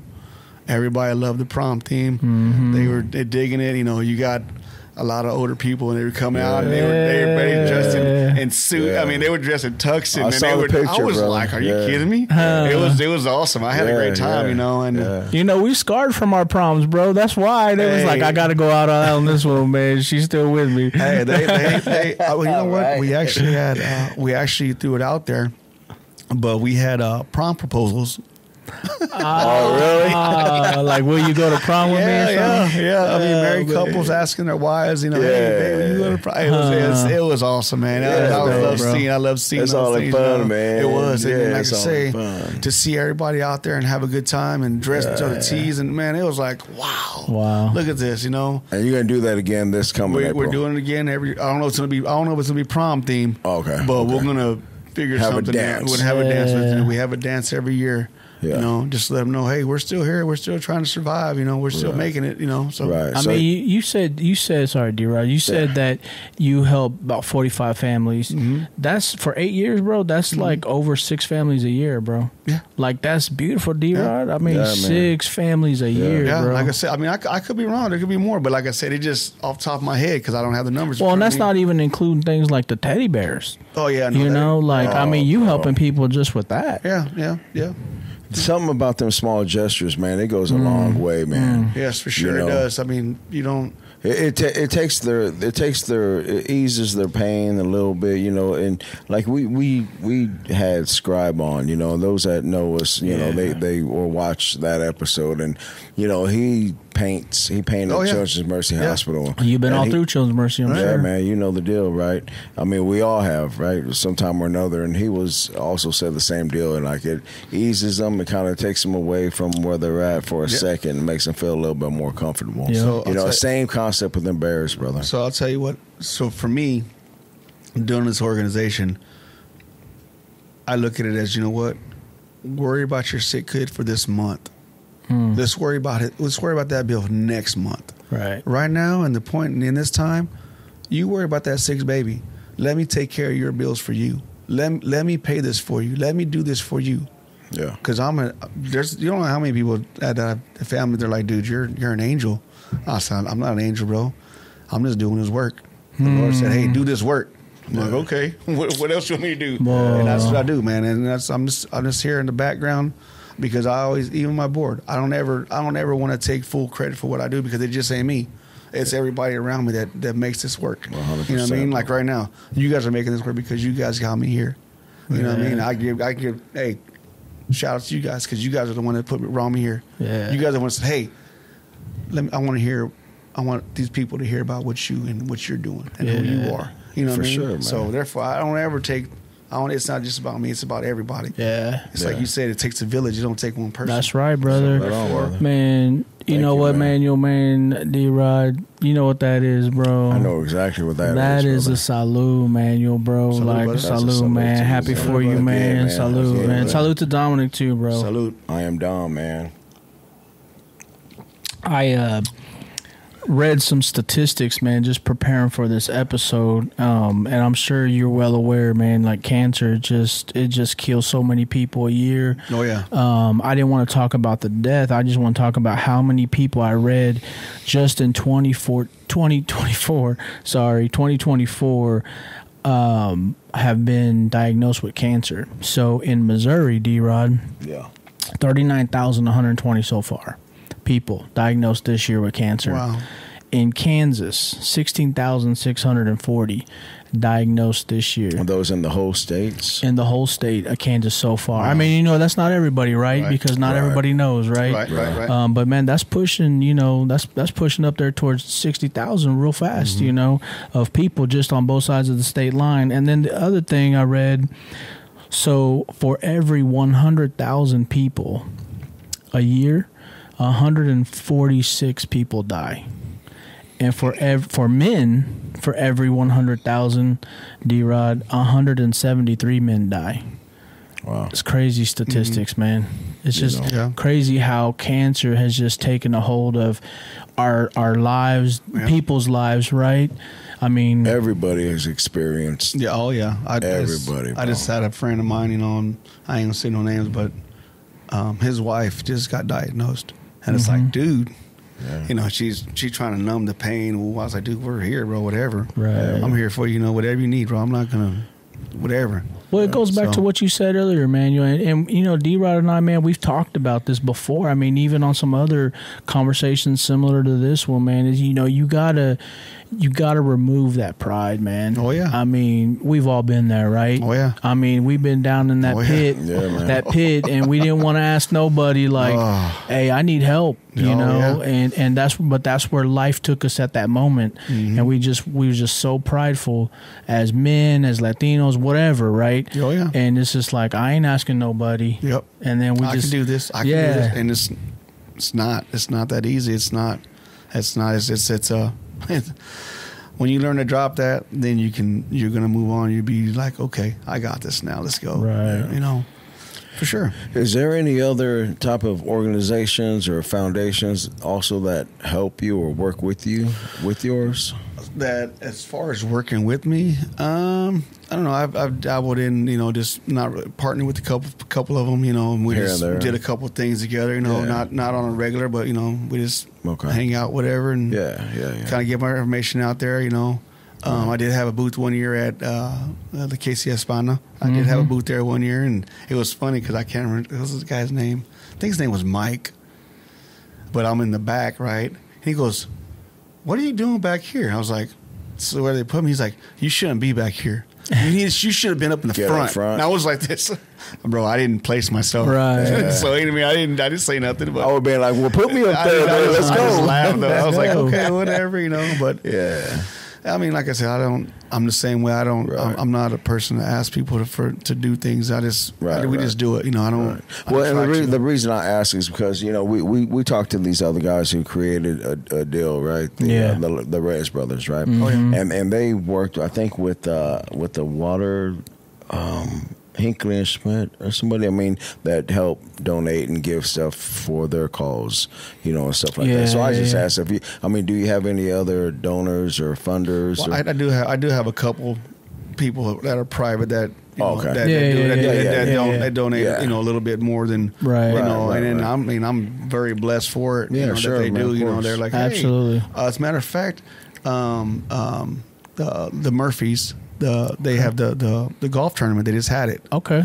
So we are partnered with them, and every year that they've had their golf tournament, they maybe go back and think about this, and they actually donate to us every year. So I'm very blessed that they do that. Yeah, shout out Murphy's, man. For sure. What's the biggest, like, if somebody's hearing this first time, man, and they're not familiar, but they have some experiences that hey, I want to start a foundation. What's the top advice you'd give them, man? Get a lawyer.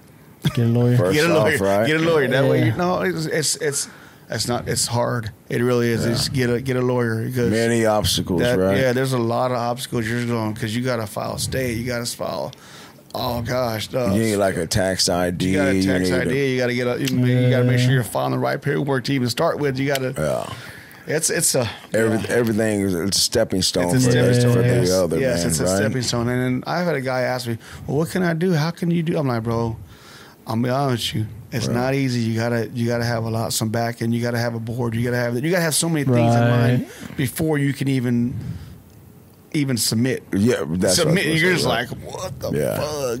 Yeah, I mean, it's most definitely a process. And has any of that changed even since from you started it to like now? Did they change things up any to make it like, okay, I need to do this again, or I mean, because I don't know. You have to most definitely. You got to file a tax form every year if you're selling stuff and doing things like that for sure. Right. So okay.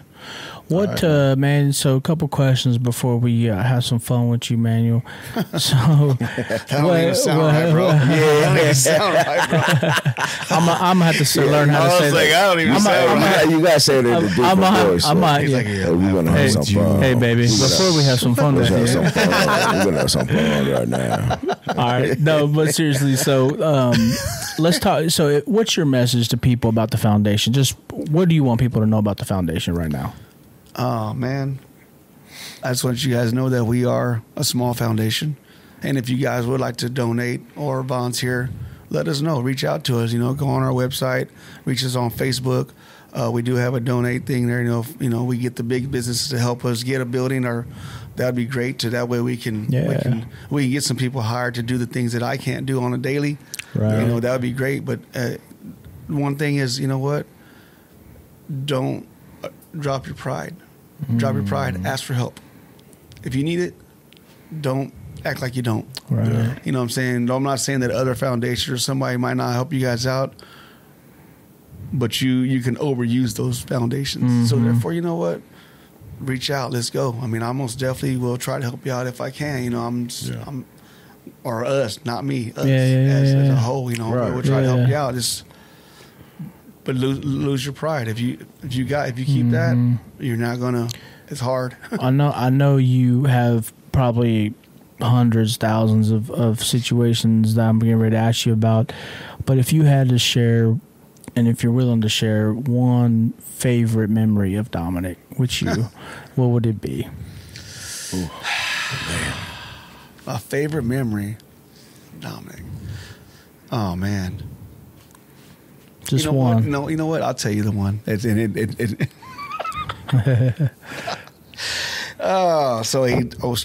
he got to go to high school. So he did go to high school, right? First day of high school, and I'm driving him. So it's my son Steven, my son Dominic, and Adrian. Adrian Grimaldo was one of Dominic. They were best friends. Them dudes were like, bees and peanut butter and jelly and everything else. Yeah. But anyways, I'm playing DeBarge. Okay. On the radio, because I was like, dude, you singing and singing. Yeah. So Steven says, well, they're in the back and they got their schedules, and my son and Adrian are cracking up, and my son starts slobbering. He's like, boy, you can't be slobbering in high school now. He's like, excuse me, he starts laughing again. He's wiped his face off. But anyways, he says, Adrian. He says, yeah. He's like, you got to see the girls part. I go, so I'm driving down the road. I'm going, girls part? He's like, yeah. That's a girl. That's like, that is not a girl singing that song. That's a guy. But it was just funny, man. I'm like, this kid, what the? Oh, man. If anybody knows DeBarge, man, that boy, he had that high pitch. He had the high pitch. He's like, you got to see the girls part. I'm looking at him like, and I'm looking in the mirror like, what? So, I mean, like I said, I always, even young kids. Every time we listen to DeBarge, man, you think about that. I do. Yeah. That makes me laugh. Man, that's like, dude, this is crazy. Just, hear that song going. Hear your son saying that. Yeah. Hey, you got to see the girls part. I'm like, That's good, man. That's beautiful. Oh, yeah. Yeah, man. All right, man. I got to ask you about this, Manuel, man. I said this before we started. I said, man, there's two people, D-Rod. You know, people always tease me about dancing. They're like, dude, you can dance. And I'm like, I had some good role models. I didn't even know Manuel for a while. And I said, Joe Arce and Manuel Palacio, I watch these dudes dance, and I'm like, I want to dance like that one day. So I gotta ask, man. Like, first of all, where did you learn how? Just growing up, you was dancing or what? Well, you know, I'll tell you what. I actually taught myself how to dance. Yeah, yeah. I was. In the mirror? No, I wasn't. I wasn't in the mirror. I was not in the mirror. I was. We went somewhere, right? And I'm like, man, I want to learn how to dance. There was a cumbia. I can't remember what song it was. Yeah. But I was like, I want to do that because I see people out there kicking, and I'm like, I want to learn how to do that. So I just sit there and watch them all night long, right? So then I go home. You know, I was a young kid. Yeah. I had to be 7, 8. Okay. I was a young guy. I was a little young guy, you know. So the next thing you know, they were playing a cumbia in the house, and I started. I was like, that's how you do it. Yeah. So I was like, okay. So then.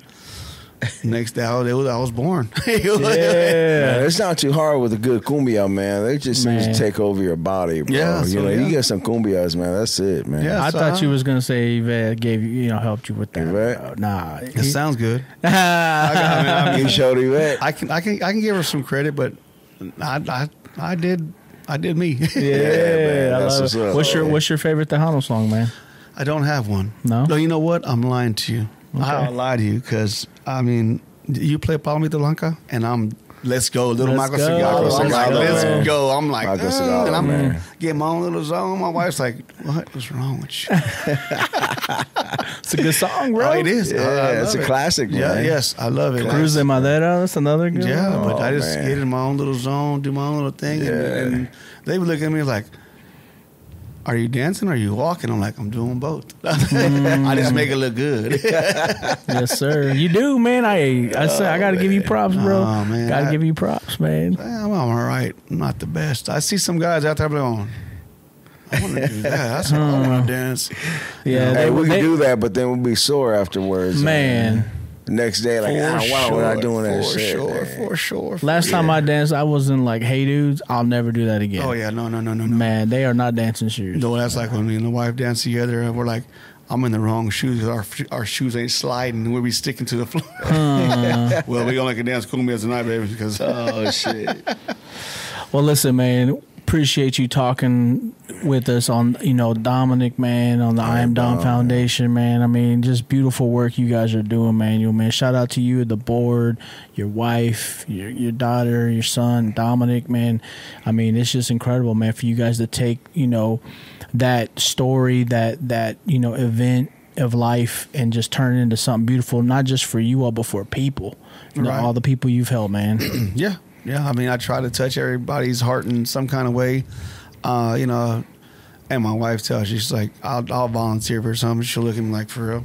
I'm like, yeah, I'm doing it, whatever. You volunteer for a lot of stuff, bro. Oh, I try to volunteer, as much as I can in the community, man. It's just, if someone has an event going on, I see it on Facebook, I'll most definitely shout them out and I post it, just because, hey, I'm here to help you guys, like, everything, regardless. Tell us about the smash burgers, bro. Like, where did this come from, man? Like, about that, I've been seeing that's a new this thing too, man. Where'd this come from, bro? I mean, you got that good at making them smash burgers. They're hey, man, I have to. I went down there to go get one. Yeah, man. Yeah, oh yeah. Yeah, he came down. He's like, bro. I was like, what? He's like, you know what? I don't even know. To be honest with you, I just start doing them. Yeah, I freaking. When you gonna do them next? So I actually tomorrow. No. Friday. I actually got invited to come down and do them at what is it? The Chicano Art Fair, October 5th. Yeah. Mm-hmm. With Deanna. Yeah, Deanna. Yeah, Deanna. She says, I want you to bring your smash burger. I want you to come down and bring your smash burgers. I was like, Where's that at, brother? It's going to be under the bridge on 12th Street. So you give me addresses. I'm like, dude, I don't know the address. I just know the dates and where it's at. I just know it's under the bridge where they used to kick back at, or the Fourth Fridays, where they kick back there. So I believe it's under the bridge right there. But I have to look at the flyer again and go, okay. Yeah, that's where I think it's actually in Northeast. Like I said, I don't know. I got to look at the flyer again. But like I said, I know dates, but I don't know where. So what's her event? What's it called? The Chicano Art Fair? Chicano Art Fair. Chicano Art Fair. So people that want to go to that, it's just look up for Chicano Art Fair. Chicano Art Fair. And you'll be there. I'll most definitely be there. And I always share her flyer on Facebook. So I mean, we'll share it. We'll share it. Yeah, man. We'll share it, no doubt, man. I mean, I got Smash Burgers, bro. 2,300 people on my Facebook. So I try to share as much as I can, bro. Just say, let's go. Share some Enterrupt KC with us. I'll most definitely. If I see it, I'll share it. So you make just singles, you make double, triples. How many? What do you do? You make some fries. I make it how you want it. So I make a single. Yeah. Single, it's crazy because I don't do chips. I don't do fries because I'm like, that's too much. Okay. So you get a single and a bag of chips for $7. Okay. Then you get a double for 10 and some chips. All right. So, my guy I know, he freaking. So I make fried hot dogs.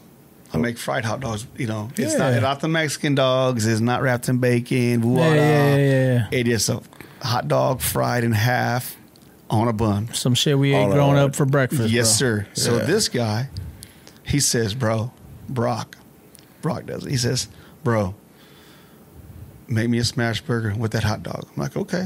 So I could put the patty, cheese, onions, hot dog, patty on top of that.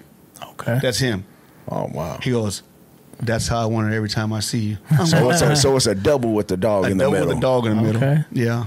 You need to name that thing, man. Oh man, it's funny as hell because you got to name it. Let's call it something. Golly, I don't even know what to call that. Call it Enterrupt KC. Call the EKC special. Oh man, they love it. I'm just like, dude, I'm come get one, bro. Come and get it. You like right now. You're like, damn.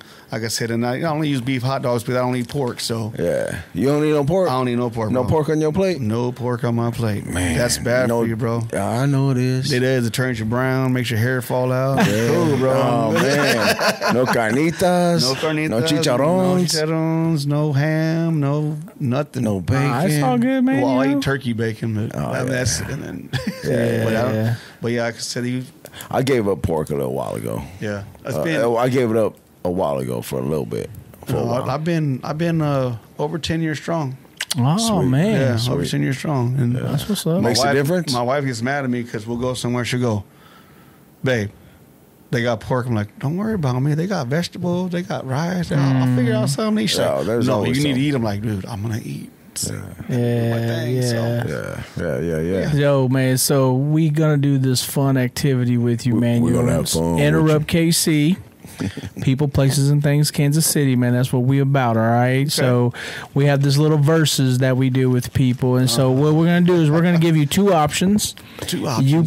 You pick the one that you like or one or whatever the most. Okay. And maybe give a little story as to why that is, all right? So I'm going to let D-Rod go first. Have me go first? All right, man. Enterrupt KC, man. People, places, and things, man. All right, person. How about Bobby Witt Jr. versus Isaiah Pacheco? So I'm going to tell you why I picked Isaiah Pacheco. All right. So he actually goes to Fry Dental, gets his braces done up. Yeah. I seen a picture on there. My daughter works there, and he said the next time he comes in, he'll sign stuff. So my wife took off work to give my daughter the jersey, get it signed, but he actually has I Am Dom bracelets and he put on and took a picture with them on. So it was to me, I was like, dude, that's all. I mean, I'm gonna pick him. I'm gonna try. It was nice. It was cool and everything. I loved it. Yeah, that's good, bro. So it was there. He put them on there. Had a little, and it was. Let me tell you the crazy part about it. Before we even gave him the bracelets, he got these light blue bands, right? And my bands are blue. So he had the blue bands on with the blue bands on. See, last year he was doing an interview on what was he doing it on?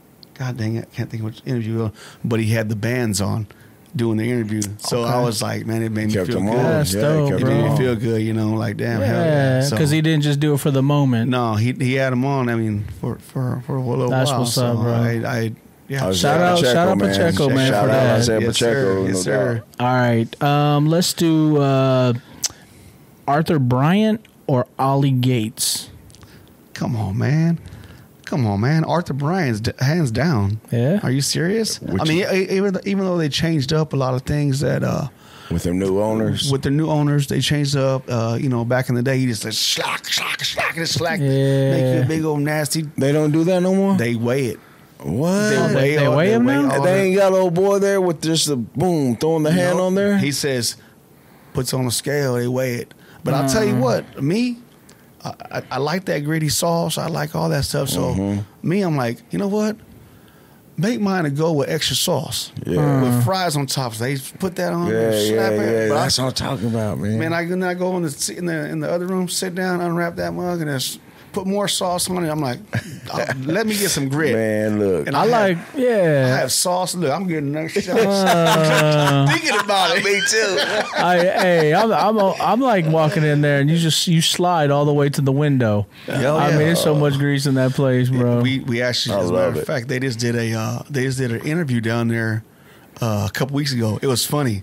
So I get up in the morning. I was off, and the wife was off for some reason. I don't know why she was off. And she says, you want to go have breakfast? I go, yeah. She goes, where at? I was like, Arthur Bryant's. Hell yeah. She goes, what? You sound like me. Hey, it was 9 o'clock in the morning. Yeah. I said, let's go to Arthur Bryant's. They open at 10? They open at 11. Oh, okay. They open. I know what time they open. They open yeah, 11. I'll be there at 10. All right, we was there at 10:16. They had a line already. Yeah. But we was in there, man. I was in there. She's looking at me, but I was still full off that all day. What it? So yeah. That's what's up, bro. That's what's up. All right, let's do another. We'll do another place, man. Westport Flea Market versus the Peanut. Let's see. That's kind of a toss up, really, because I like both of them. Really, to be honest with you, if you go down to the one on Broadway, you got to go see the best bartender down there. I don't know if you know him, but Alex Coronado, Chief Coronado, his little brother, he's down there, doing his thing on. He's bartending now. Yes, sir. He's down there at the Peanut. So go down to see. Shout out Alex, man. Alex down there. At the. I'll go down there, holler at him. Yeah, he's down there, and then. I like them. I like them both. There's I mean, they tough, bro. The Peanut, man. You wings, man, automatically, right? The flea market, man. The burger, bro. Come on. We like going and getting them. What she get me the other day? She got me something. No, I'm gonna eat pork. Oh, that's right. We got I got a regular size hamburger instead of a mini hamburger. I was like, I looked at her. I was like, what the hell is this? She's like, oh, we didn't order the minis, so it was like the half price. I was like, they got that special. I was full, but I like to go in there and get your own little thing. I mean, right. It's like I said, I like both of them. All right, man. All right, here we go. Let's do Oceans of Fun or Worlds of Fun. I'm more of a Worlds of Fun guy because I don't like just laying in the sun. Yeah, that's just not my thing. I like to watch bikinis and swimsuits. Yeah. I just can't. That's never me. I don't even like going to the beach, to be honest with you. So I like going to Worlds of Fun, the rides in October. So Oktoberfest coming up there with the Halloween hunts and all that stuff. Put me out there. I'll be out there with them. Cool. One year I was out there and I had my black Carhartts on. I had my black. Everything was black. Had my hood on. And I'm just standing there. I'm not even moving. I'm watching everybody. Yeah. Man, this little girl came up and she's looking at me. She's like. She kept doing that, and I'm looking. I'm like, what the hell is she looking at? And I moved. She took off running. I was like, what the hell? So I'm with that. Yeah. All right. Here we go. Here's another one, man. Another tough one, maybe. Taqueria Mexico versus Manny's. We're gonna go with Taqueria. But don't be wrong though.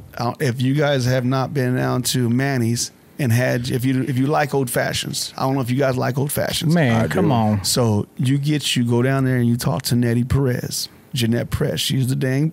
I know all the bartenders. No, she's my cousin. So, but anyways, you go down there. She makes good old fashioned. Well, let me tell you about this old fashioned. It's not like a regular old fashioned. It's called a tequila old fashioned. Okay. Okay. Bro, they use that the Un Familia tequila in there. Yeah. Bro, you be like, wow, yeah? because it's just tequila with the bitters. Oh man, it's so good. I was like, holy crap. She's like, it's like, what is that? She's like, it's an old fashioned with tequila. I said, let me have that. Yeah. Oh, man, I had about 4 of those mugs and I was in there. I was like, my wife's like, you are not driving. I was like, I am not driving. So it sounds like y'all make a trip down there, man. I'm about to try that. All right, Stroud's or Go Chicken Go? Well, they both kind of went downhill a little bit on that and chicken. So I'm going to go with Churches. Okay. I'm going to go with Church. I like chain, I like Churches, okay. Yeah. Well, it's a local chain, though. Man. I think it's a local chain. And especially what is Churches. Yeah. And if you go with the one on Prospect, that chicken's always hot. Man, burn your face off. The one on Prospect is open 24 hours a day. Yes, sir. 365 days a year. And that chicken, you like, damn, that's hot. But like I said, I don't. Go Chicken Go down ain't. Yeah, they meet that mark since back in the day. I'm like, yeah, man. So all right, here's a KC. Here's a KC thing: Arrowhead tailgating or the Power and Light game watch. Come on, man. That's. Nah, hey, come on, man. Man. Which one you doing? I'm with the tailgate, man. The tailgate. I'm with the tailgate, man. Right, you can do a lot of things out there, because I like it because you got all these people out there doing their own different thing, right? But then you got individuals that are out there trying to get stuff to raise money for different things, selling some beads for this foundation, out there grinding, doing something, and I enjoy that. I like to see that. I like to see people do that, man. I try to give, but like I can't get all y'all. Yeah. Who's the Chiefs gonna beat in the Super Bowl, bro? Oh, whoever they play. There you go. I love it. All right, to that end, Royals playoff run or Chiefs playoff run? Chiefs for sure. Yeah? Chiefs for sure. I do like the Royals. I do like the run. I don't follow them as much. You know what I mean? I don't watch the whole season. So, I mean, you can sit down and watch 160 games and you're like, okay, what's happening? You know what I mean? I mean, but man, they're fun to watch, bro. I just wish they would get some backup, bench pitching. For sure. I mean, but I like to watch some closers because I know I'm going to watch the Chiefs. I'm going to watch their games. The Royals, I might watch one, I might skip one, or I might fall asleep, or so I'm not. Yeah. But yeah, I'm most definitely I'll watch the Chiefs. Cool. All right, man. Well, listen. Last question from me. Tell us you're from KC without telling us you're from KC. Let's see. What did you say earlier? Harmon. If you from Kanas City, 85-95% of Hispanic people no Harmon Hawks. I don't care. One way or another, baby. We made it around. Think about it. You're like, we like Tupac. We got around. Yeah. Well, look, man. Manuel, man, thanks a lot, man, for taking time out, brother. Yeah. No, thank you guys. Sitting down with us, man. I Am Dom Foundation, man. Yes, you got sir. things coming up, brother. And everybody out here watching this, man, get on that website and show some love to them. Bike ride. If you guys ride a bike, come on out, ride that bike. You also said if don't have to be a bike, you can get on a get in a car, come on down. Get on the website, look for it. Is there anything, brother, you'd like to add that we didn't ask? Anything that you want to share? So I do have another event. It's for the fellas. I usually have a Father's Day weekend horseshoe tournament, bags tournament, the same simultaneously. So people are playing bags and shoes at the same time. It's like, holy crap, another little fun event that I have. Like I said, it is what it is. And if you see this symbol on my hat, I don't know if you can see it close, but if you see that little arrow, them wings and that ribbon like that, that's the I Am Dom Foundation. I actually got a real nice gift from my cousin Jesse Garcia. He made me a black jacket, and green lettering, and it has "I am Dom" on it. And dude, I was like, I wanted to little snigger a little bit, but like, man up. So I did. Is that the colors that you? Our colors are usually yellow. Okay. Are yellow, but I put them on different shirts, so I just try to different colors. You know what I mean? So yeah. Well, man, you appreciate you, bro. Keep up all that beautiful work. Thank you, your brother. family, man, in the name of your son, bro. And shout out to everybody who's been involved, helping you. The board.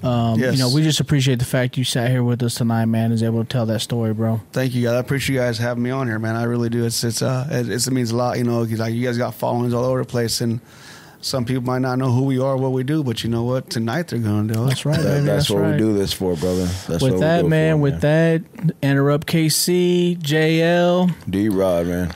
Follow the story, like, follow, share, subscribe, everybody. We out of here. Enterrupt KC. Peace. Thank you.